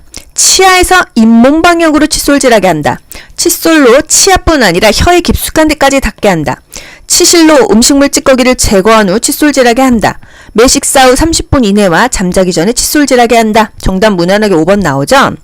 칫솔모가 단단한 게 아니고요. 부드러운 칫솔모를 사용해서 잇몸 출혈을 예방한다고 했고요. 잇몸에서 치아 쪽으로 닦아주라고 했습니다. 치실을 쓰면 피가 날 수 있다. 그래서 혈액 응고장애가 있는 사람은 치실을 쓰지 말아라 했고요. 3분 이내, 3분간 칫솔질해라. 탄산음료를 먹고 나면은 바로 양치하면은 이가 좀 약해져 있는 상태니까 30분 있다 칫솔질하라 이겁니다. 47번. 침상에서 대상자의 머리 감기는 방법. 린스를 한 후 따뜻한 물로 헹군다. 틀린 거 있나요? 요거 정답입니다. 손톱을 이용해서 두피 마사지 하나요? 손가락 끝으로 하겠죠? 두피에 염증이 있으면 두피 보호제를 바르나요? 보고합니다. 대상자의 어깨가 침대 모서리에 오도록 하는 게 아니라 침상에서 하니까 머리가 이렇게 모서리에 오도록 해야겠어요. 머리를 감기는 나무 물기는 자연 건조되게 하면 감기 걸려요. 드라이기를 사용한다. 48번 발의 혈액순환을 촉진하는 방법으로 옳은 것은 보습제를 듬뿍 발라준다. 산성빈으로 거품을 내어 씻긴다. 낮 시간 동안 자외선에 노출시킨다. 따뜻한 물에 15분 동안 담가준다. 이거 답 아닙니까? 그쵸? 따뜻한 물에 담가주면 혈액순환이 촉진되겠죠? 식초물에 적신수건으로 감싸준다. 보습제, 산성비누, 자외선 이런 거는 혈액순환하고 큰 상관이 없다. 따뜻한 물에 담가주는 게 혈액순환을 촉진한다. 49번 통목욕 시 대상자를 씻기는 순서로 옳은 것은 이 다리부터 씻기는 거는 여러분 알고 계시죠? 다리, 팔, 몸통, 회음부 틀린 거 없는 것 같은데요? 맞습니다. 다리, 팔, 몸통, 회음부 순서로 닦입니다. 회음부가 항상 맨 마지막이에요. 대상자를 목욕 의자에 앉혀요. 발끝에 물을 묻혀서 미리 온도 느껴보게 하고 다리, 그 다음에 팔, 몸통, 마지막에 회음부 닦아내시면 되겠습니다. 심장에서 먼 쪽부터 닦는 거예요. 50번 중증 치매 대상자의 옷 갈아입히는 방법으로 옳은 것은 선자세에서 옷을 갈아입힌다. 넘어지면 큰일 나죠. 단추가 달린 옷으로 갈아입힌다. 어렵지 않습니까? 스스로 옷을 갈아입도록 자리를 피해주지 않죠. 갈아입기를 거부하면 목욕 시간을 이용한다. 요거 틀린 거 없죠. 갈아입기 거부하면은 목욕 시간에 갈아입히면 되겠어요. 서서 갈아입히면 넘어지니까 앉아서 입는다. 단추가 달린 옷 아니고 찍찍이, 고무줄 바지 이런 게 좋다. 스스로 옷을 못 갈아입죠. 자리를 피해주는 게 아니라 안전을 위해서 옆에서 지켜봐 주고요. 겉옷이 맨 위로 오게 해서 옷을 정리해주면은 이 겉옷 바지 위에 팬티 입는단 말이죠. 속옷부터 순서대로 놔줘야 되겠습니다. 51번 대상자를 옆으로 눕혔을 때 안정되고 편안한 자세가 뭐냐 했어요. 옆으로 눕혔을 때는 굽히는 게 편안한 자세입니다. 엉덩이 관절과 무릎 관절을 굽힌 자세, 이 엉덩이랑 무릎이 굽어진 게 편하다 이거예요. 이 사이에 베개나 쿠션을 대줘도 된다.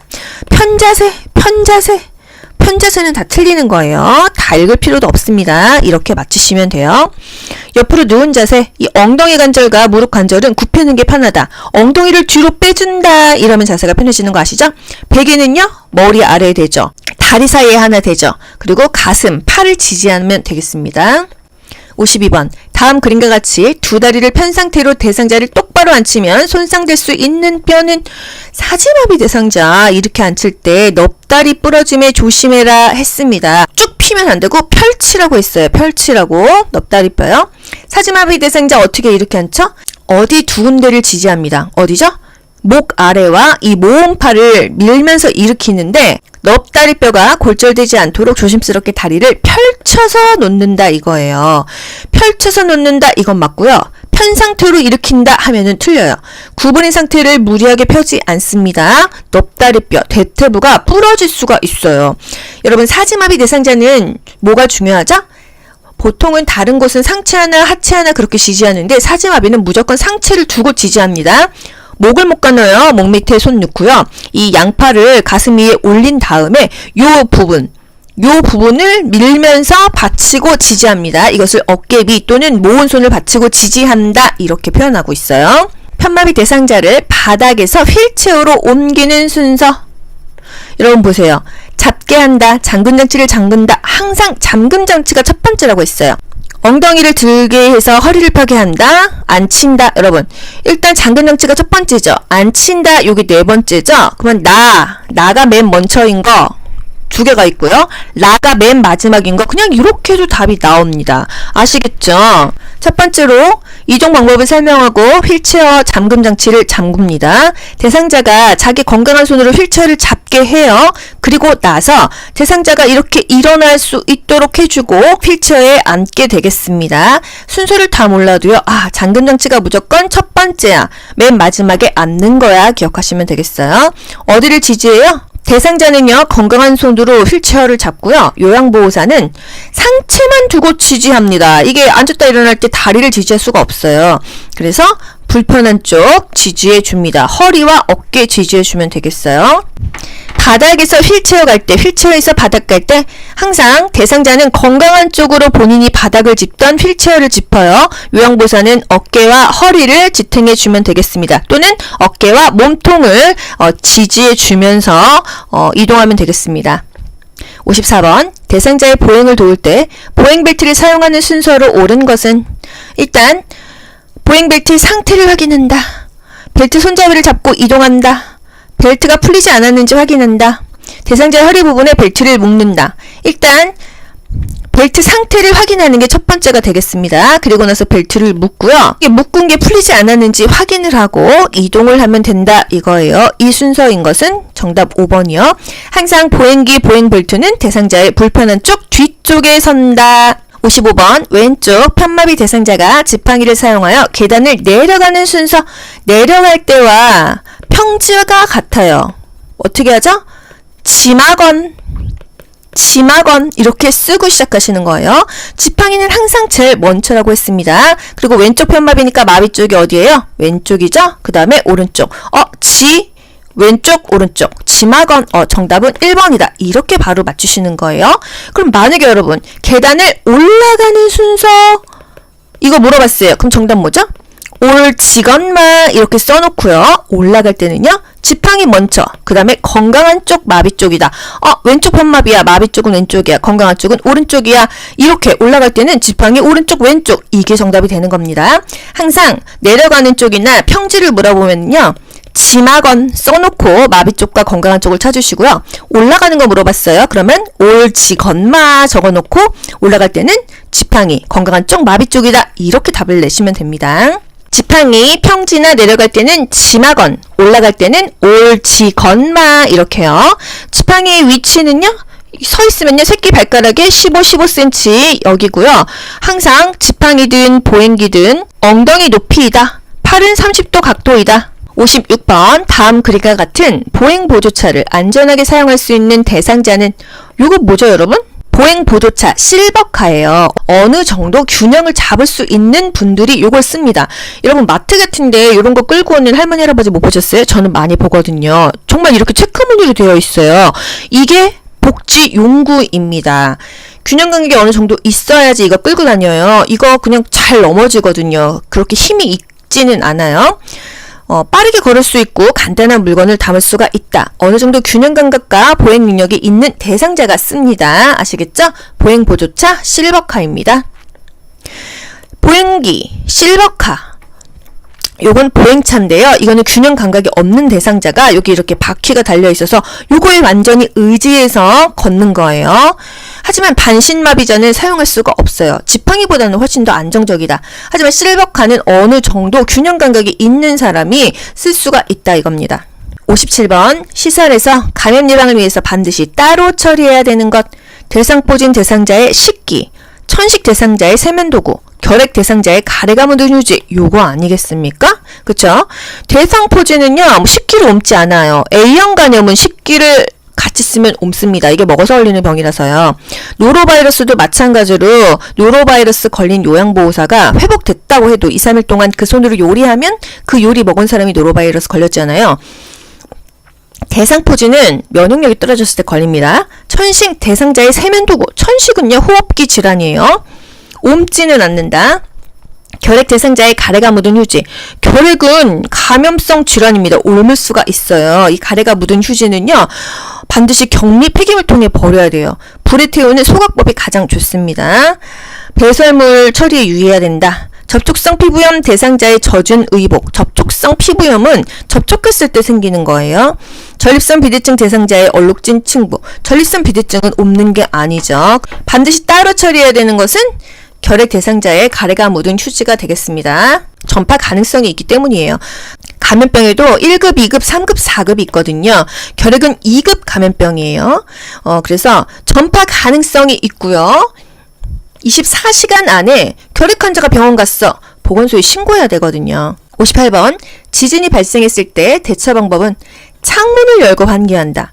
흔들리는 동안 탁자 위에 엎드린다. 운동장 같은 넓은 공간으로 대피한다. 이게 무슨 말이죠? 지진이 났어요. 일단 무슨 책상이나 그런 데 아래로 들어가서 내 머리를 보호하고 그리고 나서 운동장 같은 넓은 공간으로 대피해야겠죠. 이게 이 안에만 계속 숨어 있으면 됩니까? 여기 출입문이 막힐 수도 있으니까 어느 정도 진정되면 운동장 같이 넓은 공간으로 대피한다. 창문을 열고 환기한다. 이거는 뭔가 가스 같은 것들이 터졌을 때고요. 흔들리는 동안은 탁자 위에 엎드리는 게 아니라 탁자 아래에 들어가야겠죠. 엘리베이터를 이용하면은 또 위험하잖아요. 항상 화재든 지진이든 계단을 이용한다. 59번 재가 대상자의 가정에 정전이 발생했을 때의 대처 방법은 욕조에 물을 받아둔다. 누전 차단기를 즉시 교체한다. 두 손으로 벽을 짚으며 밖으로 나간다. 정전으로 해동된 제품은 다시 냉동한다. 정답은 보나마나 5번이 됐죠? 전기가 복구된 후에 가전제품 플러그를 콘센트에 하나씩 꽂는다. 욕조에 물 받아 놓는 것은 수해가 발생됐을 때 상수도 오염에 대비해서 미리 깨끗한 물 받아 두는 거고요. 정전이 아닙니다. 누전 차단기를 즉시 교체하면 좀 위험해요. 정전이 됐다. 누전 차단기의 이상 유무를 확인을 한다. 두 손으로 벽을 짚지 않고 항상 한쪽으로 손을 짚어야 출구를 찾을 수 있어요. 한 번 녹은 식품 다시 냉동하지 않는다 그랬습니다. 미생물이 많이 생기기 때문이죠. 60번 재가 대상자의 식사를 준비하는 방법으로 옳은 것은 음식이 뜨거울 때 간을 맞춘다. 멸치와 표고버섯으로 국물을 만든다. 뭐 틀린 거 있나요? 음식이 뜨거울 때 간 맞추면은 더 소금을 많이 넣으니까 음식이 뜨거울 때는 간을 맞추지 않습니다. 멸치, 표고버섯으로 우리 육수 내잖아요. 생선은 오래 굽고 육류는 기름에 튀기나요? 생선 오래 구우면은 질겨져요. 조기 같은 거요. 그리고 딱딱해집니다. 육류는 오래 구우면 부드러워진다. 뭐 보쌈 같은 거요. 그죠? 엿과 설탕 같은 당당류로 음식을 조리하는 것보다는 올리고당, 식이섬유, 뭔가 다당류, 연령이 확 올라가지 않는 것이 좋다. 음식은 한꺼번에 만들어두고 조금씩 제공한다? 편하기는 한데 이게 상할 수도 있고 위생적이지 않습니다. 조금씩 나누어서 섭취할 수 있게 하고요. 먹을 만큼만 조리하는 게 좋겠어요. 61번 다음에 표시 방법으로 건조해야 하는 세탁물은 이거 뭐예요? 이게 원래 햇볕인데 이게 있어. 그럼 그늘이죠. 그늘이고 옷걸이에 말려라 이겁니다. 이 중에 뭘까? 꽃무늬 블라우스예요. 왜? 색깔 있는 의류나 합성섬유는요. 그늘에 말려라 그랬습니다. 이불은 그늘에 말린다 했습니다. 옷걸이는 아니잖아요. 그죠? 청바지는요. 주머니 부분이 색이 바라지 않게 뒤집어서 말려라. 지퍼는 열어라. 면 티셔츠 뼈에 말려라. 살균된다. 니트는요. 통기성이 좋은 곳에서 채반 등에 펴서 말려라 그랬습니다. 이 중에서 그늘에서 뭐 뉘어서 말려라 이게 이제 니트가 가깝겠죠. 햇볕에 말려라 이건 면 티셔츠 되겠습니다. 그늘에서 옷걸이 건조시켜라 색깔 있는 합성섬유 되겠어요. 62번 대상자가 외출할 때 동행하는 방법으로 옳은 것은 보호자의 자가용을 운전하여 이동한다. 장기요양 인정서와 주민등록 등본을 준비한다. 외출 중에 요양보사의 사적인 일을 처리한다. 걸을 때 보폭을 크게 하여 신속히 이동한다. 대상자의 신체 상태를 고려하여 이동보조기구를 준비한다. 정답 5번 나왔습니다.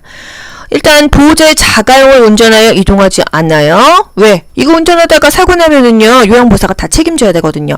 외출 장소를 정확하게 파악하고 교통정보, 교통수단 등을 숙지한다. 버스 타고 갈지 택시 타고 갈지 지하철 타고 갈지를 확인해야 돼요. 장기요양 인정서와 주민등록 등본 필요 없습니다. 신분증만 있으면 돼요. 항상 다니는 병원, 대상자의 건강상태, 어떤 약 먹고 있는지 복약 상태를 보호자에게 확인을 합니다. 외출 중에 요양보사의 사적인 일은 처리하지 않아요. 걸을 때는 보폭을 작게, 계단을 오를 때는 조금씩 쉬면서 천천히 이동합니다. 이동 보조기구 장비를 점검한다. 이게 휠체어가 될 수도 있고 지팡이가 될 수도 있고 보행기가 될 수도 있잖아요. 그죠? 동행 전 상황에 맞게 외출 준비를 돕고요. 동행이 끝나고 나서는 오늘 은행 갔다 온 거 만족스러우셨어요? 확인까지 합니다. 63번 치매 대상자가 누워만 있으라고 할 때 대처 방법은 대상자가 원하는 대로 누워있게 한다. 누워만 있으려고 하는 이유를 물어본다. 게으른 습관은 건강을 해친다고 설명한다. 대상자가 좋아하는 화분에 물을 주게 한다. 이거 맞지 않습니까? 그쵸? 주기적으로 환경을 바꿔 기분을 전환해준다? 치매 대상자는요, 환경을 바꾸지 않는다. 대상자의 생활 자체를 소중히 여겨주라고 했어요. 대상자가 원하는 대로 계속 누워만 있으면 어떡해요? 치매 대상자 특히나 서서 하는 운동이 좋다 했어요. 그래야 남아있는 잔존 기능을 유지할 수 있으니까요. 누워만 있으려고 하는 이유를 물어본다? 왜냐고 이유를 묻지 않아요. 왜? 부정적인 기억이 자꾸 상기되는 것은 좋지 않다. 게으른 습관은 건강을 해칩니다. 야단쳐요? 부정해요? 무시하지 않습니다. 노인은 침상에서 3일에서 3주만 움직이지 않고 누워있어도 걷지 못하게 된다. 저는 이 말이 정말 충격적이었습니다. 요양보사 교재에 나와 있잖아요. 3일에서 3주만 움직이지 않아도 걷지 못하게 된다. 정말 맞더라고요. 골절 있거나 하면은 4주에서 6주 아닙니까? 그 다음에는 잘 못 걷는 노인들을 많이 봤습니다. 그래서 상태가 나빠지고 의식도 명확하지 않고 그래서 콧줄 꺾고 눕게 되는 거예요. 그래서 항상 나이 먹고는 낙상을 조심해야 되고요. 코로나라고 해서 집안에만 있다가 못 걷고 정말 돌아가신 동네 노인분들 많으시거든요. 그래서 항상 걸어야 된다. 서서 하는 운동이 너무너무너무너무 중요하다는 거예요. 누워만 있으려고 하면 일단 일으켜야 되겠죠. 동기부여를 해야 돼요. 그래서 화분에 물 좀 줄까요? 우리 뭐 산책 좀 갈까요? 자꾸 일어나서 움직일 수 있게 해야 됩니다. 치매는 특히나 남아있는 기능을 계속 유지하는 것이 너무나 좋아요. 치매 노인은요, 설거지를 본인이 하려고 해도 수세미에다가 퐁퐁으로 묻혀서 그릇 씻는 것도 잊어버립니다. 그냥 물로만 막 씻거든요. 그러면 아유 그거 하나마나 지저분하니까 하지마 이러거든요. 그냥 하게 냅둬야 돼요. 64번 치매 대상자의 안전을 고려하여 방을 관리하는 방법으로 옳은 것은 침대 및 방바닥에 두꺼운 요를 깔아둔다. 이거 좋지 않나요? 맞죠? 저도 여러분과 같이 문제를 풀면서 이 영상을 찍고 있어요. 침대 밑에 이불을 깔아놓으면 침대에서 떨어져도 덜 다치겠죠? 큰 유리창을 투명하게 하여 밖이 잘 보이게 한다. 유리창에 박습니다. 그림을 붙이던지 유리 글씨를 크게 쓰지 않으면 머리를 박아요. 제가 정형외과에서 일하면서요. 유리문을 이렇게 열어야 되는데 앰플을 꺼내야 되는데 생각 없이 그 유리문을 그냥 이마에 쾅 박았지 뭐예요. 그래서 잠깐만 넋놓고 있어도 의식이 명료해도 이런 사고가 난다. 치매 대상자 오죽하겠습니까? 유리에 부닥칩니다. 큰일 나요. 프라이버시를 위해서 방 안에 잠금 장치를 설치한다? 잠금 장치를 본인이 문도 여는 것도 잊어버립니다. 그래서 무조건 밖에서 열 수 있도록 해줘야 돼요. 안에서 잠그면 안 돼요. 다른 사람의 눈에 잘 띄지 않는 방으로 배정하는 게 아니라 누구나 다 잘 볼 수 있는 곳에 위치해야 안전하죠. 2층보다는 1층이 더 좋습니다. 방안이 따뜻하도록 대상자 옆에 난로를 켜둔다? 난로를 켜면 또 화재가 나거나 엎어뜨릴 수가 있어요. 그래서 전체적으로 난방을 해주셔야 됩니다. 보일러를 올리는 게 가장 좋아요. 부분적인 난방은 위험하다는 거예요. 위험한 물건은 치매 대상자가 발견할 수 없는 곳에 보관해야 됩니다. 이식증이라고 해서 먹으면 안 되는 걸 먹잖아요. 락스, 세제 이런 것도 눈앞에 두면 안 되는 거예요. 65번 시설 치매 대상자가 쓰레기를 모아 서랍에 감추는 행동을 반복할 때 대처 방법은 행동이 멈출 때까지 기다린다. 쓰레기는 비위생적이라고 설명한다. 쓰레기 봉투를 사러 가자면 함께 나간다. 요거 제일 낫지 않나요? 그쵸? 주의를 환기한다. 관심을 다른 곳으로 돌려준다. 이게 제일 낫죠. 멈출 때까지 기다리진 않아요. 행동 자체가 너무 해가 되지 않는다고 한다면 그냥 놔둬도 되기는 하는데요. 쓰레기는 비위생적이에요. 설명하면 뭐합니까? 어차피 알아듣지도 못합니다. 그냥 안심시켜주고 사랑을 주고 옆에 있어주는 게 가장 좋더라. 쓰레기를 모아서 어디에 쓰실 거예요? 물어본다? 왜? 라고 묻지 않는다고 했어요. 그죠? 질문에 답을 하거나 묻는 것보다는 억지로 고치려고 하는 것보다는 그냥 항상 안심시켜주고 그 감정을 이해합니다. 받아들이는 게 가장 좋다. 다른 대상자 앞에서 서랍을 열어 보이며 행동을 지적한다. 야단치지 않죠? 부정하지 않죠? 무시하지 않아요. 안 그래도 본인이 기억이 잘 못해갖고 불안하고 늘 화가 나 있습니다. 조금만 뭐라 그러면은 나 무시해 이런단 말이에요. 그쵸? 반복된 행동을 억지로 고치려고 하지 않습니다. 함께 있어주면서 안정시키고 이해합니다. 이렇게 공감해줘야 되고 사랑을 줘야 돼요. 66번 치매 대상자가 비누를 입에 넣으려고 할 때 어떻게 해야 될까요? 뭔가 다른 걸로 교체해줘야겠죠. 비누를 쥔 손을 쳐서 뺏는다. 무슨 맛이 날 것 같은지 물어본다. 이건 무슨 소시오패스입니까? 대상자가 좋아하는 호빵을 주면서 비누와 바꾼다. 이게 가장 좋겠죠. 그쵸? 비누라고 설명하면 냄새를 맡아보게 한다. 어차피 비누인지를 모르니까 먹으려고 하겠죠. 음식물인지 아닌지 잘 구분해보라고 한다. 뭔가 미션을 주면 혼란스러워해요. 음식 섭취 관련 문제 행동이 나타났을 때 과식하거나 배고픔을 호소하죠. 밥 먹었는데 잊어버립니다. 이게 다 심리적인 불안감이에요. 시간 개념이 상실돼서 밥을 먹었는지 내가 아침을 먹었는지 점심을 먹었는지 지금 먹어야 되는지 잘 못 느낍니다. 손에 만져지는 것은 뭐든지 먹으려고 하는 이식 증상을 보인다. 음식물인지 아닌지 구별을 못해서 입에 넣을 수가 있다. 67번 시설 침해 대상자가 밤낮이 바뀌어 낮 시간에 졸고 있을 때 어떻게 해요? 깨워야겠죠. 잠 못 자게 해야 되겠죠. 말을 걸어 자극을 준다. 답 딱 나왔어요. 말을 걸어서 자극을 줍니다. 낮에 졸면은 밤에는 잠이 안 와요. 그쵸? 그래서 낮에는 활동을 해야 돼요. 산책, 야외 활동, 신선한 공기를 접하며 운동하도록 돕습니다. 낮에 많이 활동하면 밤에는 피곤해서 졸립니다. 따뜻한 우유를 제공한다. 이건 잠 못 잘 때죠. 낮잠을 충분히 자게 한다. 낮잠을 충분히 자게 한다라는 답은 없어요. 낮잠을 충분히 자면 밤에 너무 잠이 안 옵니다. 주위의 소음을 최대한 줄이면 잠이 잘 오겠죠. 수면에 적당한 운동을 유지한다. 이거는 잠이 더 잘 오는 방법들이잖아요. 그죠? 취침 시간을 일정하게 유지하게 한다. 매일 아침 규칙적인 시간, 일정한 시간에 일어나게 한다. 카페인 음료를 주지 않는다는 거. 지나치게 늦게까지 집중하는 일을 하면은 잠이 더 안 온다 그랬어요. 뇌가 각성이 되어서요. 텔레비전 시청시키지 않는다. 너무 배고파서 잠 안 오면 따뜻한 우유 주고요. 규칙적으로 운동시키는 게 좋죠. 밤잠 설치니까 낮잠을 줄여야 돼요. 활동시켜야 돼요. 저녁에 과식하면은 잠이 더 안 옵니다. 68번 침해 대상자가 딸이 오기로 했다며 밖으로 나가려고 서성거립니다. 어떻게 해야 돼요? 딸은 오늘 못 와요 라고 말한다. 딸이 언제 오기로 했어요? 묻지 않죠. 어르신 요즘 자주 그러시네요. 딸과 먹을 음식 만들어요 하면 함께 식사를 준비한다. 그나마 이게 가장 좋은 방법 아닌가요?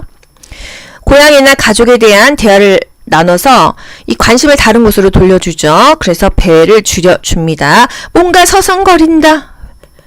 배회하는 거죠. 그죠? 어르신 우리 음악 들을까요? 하며 라디오를 크게 틀어준다? 적당한 크기로 틀어줘야겠죠. 뭔가 배회를 한다고 하면은 집안을 환하게 해준다고 했습니다. 소음은요, 뭔가 침해 대상자로부터 포위당했다는 느낌이 들 수 있어요. 그래서 너무 텔레비전을 크게 틀거나 음악을 크게 틀는 것은 좋지 않다. 배회 시 신체적 욕구를 우선한다. 화장실에 가고 싶은지, 대소변을 지렸는지, 배가 고픈지 이런 것들을 확인해야 돼요. 낮 시간에 단순한 일거리를 주죠. 관심을 다른 곳으로 돌려줍니다. 항상 함께 있어주고요. 가족사진 걸어두고요. 좋아하는 노래 부를까요? 함께 산책할까요? 차라리 배회 코스를 실내에 짜서 집 안을 배회하게 만드는 게 좋겠다. 69번 침해 대상자가 아들이 내 퇴직금 통장을 가져갔어 라며 반복적으로 화를 낼 때 침해 반복 행동은요. 주의를 환기한다고 했어요. 아들에게 연락해서 확인한다. 통장을 직접 찾아서 건네준다. 아들은 그럴 사람이 아니라고 말한다. 통장을 가져가는 것을 보았어요? 물어본다. 이야기를 들어주면 속상하겠다고 다독인다. 공감 반응이죠? 반복적으로 화를 낼 때는요. 대상자의 감정을 이해하고 수용합니다. 부정하지 않아요. 다투지 않아요. 70번 시설 침해 대상자가 휠체어에 앉아있는 대상자에게 화를 내며 끌어내리려고 할 때 대처 방법은 떨어뜨려 놓거나 주의를 환기하는 게 답이겠죠? 휠체어를 타고 싶은지 물어본다. 다른 휠체어를 갖다 주겠다며 찾으러 나간다. 더 좋은 휠체어를 타러 가자며 데리고 나간다. 이거 일단 세모요. 위험한 행동을 하면 집으로 돌려보낸다고 말한다. 협박이죠. 두 사람 모두 다칠 수 있다면 힘으로 제압한다. 정답 3번이겠네요. 그쵸? 이 관심을 유도하고요. 다른 자극은 주지 않는다. 화를 낸다. 파괴적 행동이라고도 볼 수 있겠죠. 자극을 주지 않습니다. 주의를 환기하는 게 좋고요. 파괴적 행동 시 조용한 장소에서 쉬게 한다. 온화하게 얘기하고 충분히 이해한다는 표현을 한다. 이 사람만 보면 화내고 욕한다. 둘이 마주치지 않게 회피요법을 해줘야 돼요. 뭔가 프로그램 하다가 화났어. 중지시키고 다른 자극을 주지 않습니다. 쉬게 합니다. 71번 시설 침해 대상자가 해질녘이 되면 밖으로 나가겠다며 문고리를 잡고 흔든다. 해질녘 뭐예요? 석양 증후군이에요. 밖이 어두워지면 이렇게 배회를 하는 거죠. 어떻게 해야 돼요? 밤이 아닙니다. 아직 낮이에요. 이렇게 연출을 해줘야 돼요. 잠잠해질 때까지 지켜본다. 조용한 방에 혼자 있게 한다. 커튼을 쳐서 실내를 어둡게 한다. 아끼는 인형을 주면 안아주라고 한다. 이게 가장 적합하지 않나요? 그죠? 일단 환하게 해줘야 돼요. 좋아하는 거, 아끼는 인형을 주거나 좋아하는 반려동물을 옆에 두게 합니다. 커튼을 닫고 조명을 밝게 해서 밖이 캄캄한 거를 보지 않게 하고요. 텔레비전을 켜두는데 크게 키는 거는 아니다. 하지만 TV를 켜준다. 좋아하는 것에서 위안을 받을 수 있잖아요. 인형이나 애완동물, 익숙한 소리나 가족사진 이런 것들이요. 뭔가 말한다고 이렇게 알아듣지는 않으니까요. 석양 증후군의 특성. 낮에는 유순하다가도 저녁 8, 9시, 7, 8시만 되면은 갑자기 밖으로 나간다 그러고 불안해합니다. 옷을 벗거나 방을 서성거리거나 문을 막 덜컥덜컥 거리거나 이상 행동을 하고 있습니다. 이럴 때는요, 화나게 해주고 안정시켜주고 옆에 있어줘야 돼요. 혼자 있게 하면 안 됩니다. 석양증후군시 함께 있어준다. 소일거리를 준다. 따뜻한 음료, 등 마사지, 음악 듣기, 마음을 안정시켜주는 거예요. TV를 켜거나 조명을 밝게 한다는 거. 지금은 밤이 아니에요. 낮이에요. 이렇게 해주는 거예요. 좋아하는 애완동물과 함께 시간을 보내게 한다. 72번 대상자의 상태에 따라 권장할 수 있는 여가 활동에 관한 설명으로 옳은 것은 선망 대상자에게 영화를 보게 한다. 환각을 보겠죠. 편마비 대상자에게 그림을 그리게 한다. 건강한 쪽 잔존 능력은 활용하게 한다. 괜찮지 않나요? 맞네요. 관절염 대상자에게 배드민턴 치게 한다? 뭔가 좀 불편하죠. 심근경색증 대상자에게 등산을 하게 한다? 심정마비 오면 어떡해요? 치매 대상자에게 처음 가보는 길을 산책하게 한다? 익숙한 길이 좋다고 했습니다. 선망 대상자에게는 영화를 보게 하는 게 아니라 현실을 인식시켜 주는 것이 좋다. 편마비 대상자에게 어렵지 않고 흥미를 느낄 수 있는 그림을 한 손으로 그리게 하는 것은 괜찮다. 73번 치매 대상자가 요양보호사의 얼굴을 잡고 우리 딸 일하고 왔어? 이렇게 말합니다. 요양보호사 반응은 어떻게 해야 될까요? 항상 현실을 인식해 주라 그랬잖아요. 엄마 잘 다녀왔어요. 거짓말하면 안 돼요. 제가 누군지 자세히 보세요. 이건 너무 잔인해요. 어르신 제가 딸인 것 같아요? 질문하지 않죠? 저는 딸이 아니라고 말씀드렸잖아요. 이렇지 않습니다. 저는 요양보호사예요. 이렇게 현실을 인식시켜 줍니다. 시간, 장소, 사람을 인지시켜 줘야 되는 거예요. 항상 현실을 알려줍니다. 현재 상황, 아침 8시예요. 아침 식사하세요. 밤 10시예요. 주무세요. 저는 요양보호사 규보예요. 지금 여름이에요. 내복 벗고 함께 산책 나가요. 이렇게 항상 현실을 알려줘야 된다. 74번 다음 대화에서 요양보호사의 공감적 반응으로 옳은 것은 대상자가 이랬어요. 나 도와주던 그 요양보호사 관뒀어요? 그 사람 참 잘했었는데. 그럼 뭐라고 해야 돼요? 아, 그 사람이 참 잘했었구나. 이렇게 말할 수 있죠? 서로 정될 때까지 기다리세요. 그런 식으로 말하시니 제가 많이 서운하네요. 제가 더 잘할 수 있어요. 제가 마음에 들지 않으시면 다른 사람 바꿔드려요? 그 사람이 일을 참 잘하셨나 봐요. 저도 열심히 노력할게요. 여러분 이게 답 아니겠습니까? 그쵸? 다른 사람의 상황이나 기분을 같이 느낄 수 있는 능력이 공감력이다. 이해해주고 감정을 느끼며 느낀 바를 전달하는 것. 안 그래도 익숙한 환경이 좋다고 했는데 요양보호사 맨날 하루에 3시간씩 와서 도와주는 사람이 바뀌면은 대상자한테도 데미지란 말이죠. 그쵸? 아, 그분이 참 일을 잘하셨구나. 저도 열심히 할게요. 이렇게 말하는 게 가장 좋다. 75번 다음 상황에서 요양보호사가 나 전달법으로 반응한 것으로 옳은 것은 아침 먹기 싫어서 안 먹었어. 어르신 좋아하는 청국장이었는데요. 요양보호사 뭐라 그래야 돼요? 아우 안 드시니까 속상하네요. 마음이 안 좋네요. 이렇게 해야 되는 거죠. 그죠? 마음이 안 좋네요. 이거 아닙니까? 그쵸? 배가 고프지 않으세요? 질문 안 하죠. 실증 나셨어요? 부정적인 거 안 물어보죠. 제가 가져온 고구마 드릴게요. 이건 나 전달법은 아니죠. 청국장찌개는 건강에 좋은 음식이에요. 뭐 가르치려고 하지 않죠? 아우 식사 안 하시니까 배고프실 텐데 어떡하죠? 이거죠. 아우 걱정되네요. 마음이 안 좋네요. 항상 내가 느끼는 바를 주어가 I입니다. 나예요. 나 요양보호사. 나의 초점을 맞춰서 얘기하는 게 I 메시지 나 전달법이에요. 최근에 어떤 문제 나왔어요? 설거지 막 바풀떼기 묻어있는 거 이거 설거지 하려니까 너무 힘들어서 내가 나 전달법으로 대상자한테 어떻게 얘기하냐. 아 물을 좀 담아주시면 좋을 텐데 내가 힘들어요. 이겁니다. 여러분 맨날 걱정돼요. 염려돼요. 속상해요. 이것만 기억하시다가 힘들어요. 이건 아닌가? 맞죠. 내 감정을 전달하는 거니까요. 76번 치매 대상자와 의사소통할 때 지켜야 되는 기본 원칙. 톤이 높거나 큰 소리로 이야기합니까? 소음은 뭐라 그랬어요? 내가 포위당했다고 생각할 수 있다 했잖아요. 네, 아니요로 답할 수 있게 질문한다. 짧게 대답할 수 있게 하는 거 너무 좋습니다. 치매 대상자가 질문에 대해서 답을 할 수가 없어요. 좌절감을 느끼죠. 단어 선택 자체가 안 되고 기억이 안 나기 때문에 말을 잘 못합니다. 그래서 콩국수 드실래요? 그럼 네 아니요. 비빔국수 드실래요? 이렇게 물어봐야지. 점심 뭘로 드실래요? 이렇게 물어보지 않는 거예요. 콩국수요? 비빔국수요? 이런 식으로 간단하게만 질문합니다. 배가 아프다고 하면 눌러봅니다. 여기요? 여기요? 이렇게요. 긍정형 질문보다는 부정형 질문이 아니죠. 항상 긍정형 질문으로 대답을 하는 게 좋겠어요. 그리고 저는 요즘에 부정적인 얘기 많이 하는 사람은 그냥 안 만납니다. 그냥 대화를 하면 기빨려요. 그게 말씨가 되고 항상 긍정적으로 말하는 사람이 너무 좋습니다. 대화 시 여러 사람이 함께 참여하게 하면은 힘들어요. 그죠? 이렇게 한 사람씩 얘기하는 게 좋겠습니다. 과거 이야기는 피하며 현실을 지각할 수 있게 한다. 과거 이야기 좋죠. 장기 기억 괜찮습니다. 현실을 그 상황을 알려주는 건 좋아요. 과거를 회상하게 유도하는 게 좋습니다. 지난날을 회상하면서 뭔가 안정감을 찾을 수 있거든요. 옛일을 회상하면서 대화를 이끌어가는 게 인지 기능이나 심리적인 안정에 도움이 됩니다. 치매 대상자는 몇십 년 전 기억은 기억하거든요. 네 아빠가 옛날에 바람 폈다 이런 건 다 기억하는데 최근에 뭐 꽃 사다 주고 맛있는 거 사주고 옷 사주고 이런 거 기억을 못 한단 말이죠. 그래서 과거 것들이 좋다. 근데 바람 폈다 이런 거는 부정적인 얘기니까 과거에 좋았던 일 그런 것들은 괜찮다는 거. 아빠가 뭐 프로포즈 어떻게 했어 엄마? 뭐 이런 거 물어보는 거 괜찮지 않습니까? 77번 대상자가 경련을 하면서 쓰러졌을 때 응급처치법. 경련하면은 뭐예요? 고개를 옆으로 돌린다. 기도가 막힐 수 있으니까. 주변에 위험한 물건을 치운다. 그래서 공간을 확보한다. 안 다치게 이거잖아요. 그죠? 일으켜서 침대로 옮긴다. 머리 밑에 부드러운 것을 대어준다. 이거 맞죠? 머리를 뒤로 젖혀 기도 확보하는 게 아니라 고개를 옆으로 돌린다고 했어요. 구토하거나 뭐 거품을 많이 쏟기 때문이죠. 경련이 끝날 때까지 붙잡아 주지 않습니다. 강제로 붙잡지 않아요. 혀를 깨물지 않게 입을 벌려 손수건을 물린다. 재갈 물리지 않습니다. 항상 고개를 옆으로 돌려주거나 머리 밑에 부드러운 거 대주고요. 주변에 위험한 물건 치워서 다치지 않게 해줍니다.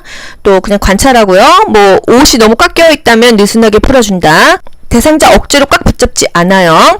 5분 이상 지속되면 119 불러야 되겠습니다. 78번 산책하던 대상자가 넘어져 손목 골절이 의심될 때 대처 방법. 골절이다 싶으면은 얼음 움직이지 않는다. 그리고 냉찜질이에요. 둘 다 냉이네요. 그죠? 얼음 스탑합니다. 온찜질 해주면 부어요. 압박봉대로 꽉 조여준다. 이거 나쁜 방법 아닌데요. 반지하시계 제거해준다. 이것도 괜찮은데요. 정답 뭐죠? 반지하시계를 제거해준다. 압박봉대로 꽉 조여준다. 이거 왜 틀렸지? 꽉 조여주는 게 아니네요. 출혈 시에는 멸균 거즈를 대준다. 필요하다고 하면은 부목을 대준다. 압박봉대로 조여준다. 이런 게 답인 경우도 있습니다. 그래서 여러분 절대적인 건 없어요. 보기 5개 중에서 가장 근접한 게 답이 되겠습니다. 골절이야. 압박봉대로 조여준다 정도는 답이 될 수가 있어요. 여기서는 꽉 조여준다 해서 좀 틀린 것 같고요. 일단 액세서리를 제거해 주는 것도 맞습니다. 화상에서만 제거하는 거 아니었어? 골절도 부어오르잖아요. 그래서 액세서리를 제거해 주는 게 좋다. 손을 심장 위치보다 낮게 내리게 하는 게 아니라 위로 올려야 돼요. 그래야 붙지가 않는다. 손목이 움직이는지 돌려보게 한다. 이런 경우 정말 많아요. 부러졌는지 한번 돌려봐봐. 다친 것 같아? 이러는데 이렇게 되면은 주변에 그 조직이 상합니다. 뼈가 만약에 조각이 났다고 하면은 뼈 조각이 어떻게 되겠어요? 이동하거나 혈관 잘라먹겠죠? 그래서 골절이 의심된다 하면은 절대 움직이지 말아야 되고요. 냉찜질하고요. 고정시키고 병원 가셔야 됩니다. 79번 대상자가 한꺼번에 많은 약물을 복용한 뒤에 구토를 했을 때 대처법 뭐예요? 그 약병 들고 병원 간다. 이게 답이에요. 그죠? 구토를 억제하는 약물을 제공한다. 이게 마음대로 투약하면 큰일 나요. 남은 약을 가지고 대상자가 병원에 간다. 이게 답이 되겠습니다. 약을 가지고 가든지 약병을 가지고 가야 돼요. 왜? 이게 위세척을 해야 되는 약도 있고요. 또는 구토를 시켜야 되는 약도 있어요. 구토가 가장 좋긴 한데 이 약이 뭐가 문제가 많은 약이야 화학적으로. 그래서 구토하다가 기도나 식도가 다쳐서 아예 나중에 말을 못하는 경우도 있거든요. 손상을 입힌 이 화학약품, 약물, 음식, 이 구토물을 병원으로 가지고 가야 됩니다. 어떤 이유에서 어떤 약물 때문에 이렇게 됐는지를 알아야 되거든요. 아시겠죠? 옷을 느슨하게 하고 따뜻한 물을 먹인다. 물 먹이면 안 됩니다. 더군다나 의식이 없는 대상자의 입으로는 그 무엇도 집어넣어서는 안 된다는 거. 구토물을 즉시 치워 주위를 깨끗하게 한다. 이거는 나중에 병원 갔다 와서 하면 되겠어요. 구토물이 중요합니다. 그 성분이 뭔지를 알아야 돼요. 엎드려 고개를 옆으로 돌린 자세로 눕힌다. 고개를 옆으로 돌려 눕히는 건 맞는데 엎드리면 안 되겠죠. 대상자가 의식을 잃었을 때 숨을 못 쉬는데 엎드려 놓으면은 이게 숨을 못 쉬잖아요. 호흡과 맥박을 확인하고 구급차를 부른다. 80번 대상자에게 심폐소생술 할 때 가슴 압박하는 방법.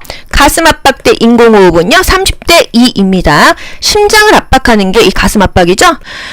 폐를 소생하는 게 인공호흡이에요. 어디를 압박했죠? 명치 아랫부위를 압박한다. 양쪽 팔을 45도 정도 굽혀 압박한다. 분당 100에서 120회 속도로 압박한다. 요거 맞지 않나요? 맞네요.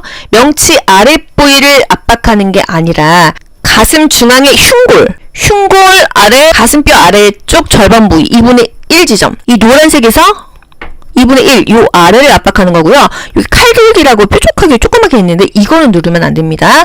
양쪽 발을 90도 각도로, 사람 이렇게 누워있죠? 90도로 눌러주잖아요. 그죠? 이렇게 90도 각도입니다. 곧게 펴서 어깨 알직선을 이루게 한다. 분당 100에서 110배의 속도로 압박한다. 가슴 압박대 인공호흡은 30대 2예요. 근데 이거를 1분에 몇 번을 합니까? 적어도 100에서 120회니까 3번의 사이클은 돌아가야 돼요. 30대 2를 3번은 돌아가야 된다. 1분 동안. 등 밑에 낮은 베개를 고인 후 압박한다. 등이 아니죠. 평평한 곳을 바르게 눕힙니다. 최대 5cm 정도 깊이로 누르고요. 6cm가 넘어가면 안 된다. 심폐소생술 순서는요. 반도가기 인상. 반응을 확인하죠. 여보세요. 괜찮으세요? 어깨를 두들기죠. 거기 노란 티 입으신 분 119에 신고 좀 해주세요. 거기 청바지 입으신 분 자동 심장 충격기 좀 갖다 주세요. 도움을 요청합니다. 그리고 나서 심폐소생술 들어가는 거예요. 가슴 압박하고 인공호흡하는 게 심폐 30대 2가 들어가는 거고요. 가슴 압박 30번 하고요. 기도 이렇게 유지할 때 턱을 일자로 들어 올리죠. 그리고 인공호흡 후 10초 이내에 2번을 불어주는 거예요. 요것도 최근 국신 나왔어요. 10초 이내에 1번 이렇게 보기 나왔는데 10초 이내에 후 2번 불어줍니다. 아시겠죠? 그리고 상태 확인한다. 반도가기 인상. 여러분 수고 많이 하셨습니다. 반복해서 내 걸로 만드세요. 여러분 모두 합격. 가자. 안녕. 좋아요 눌러주세요.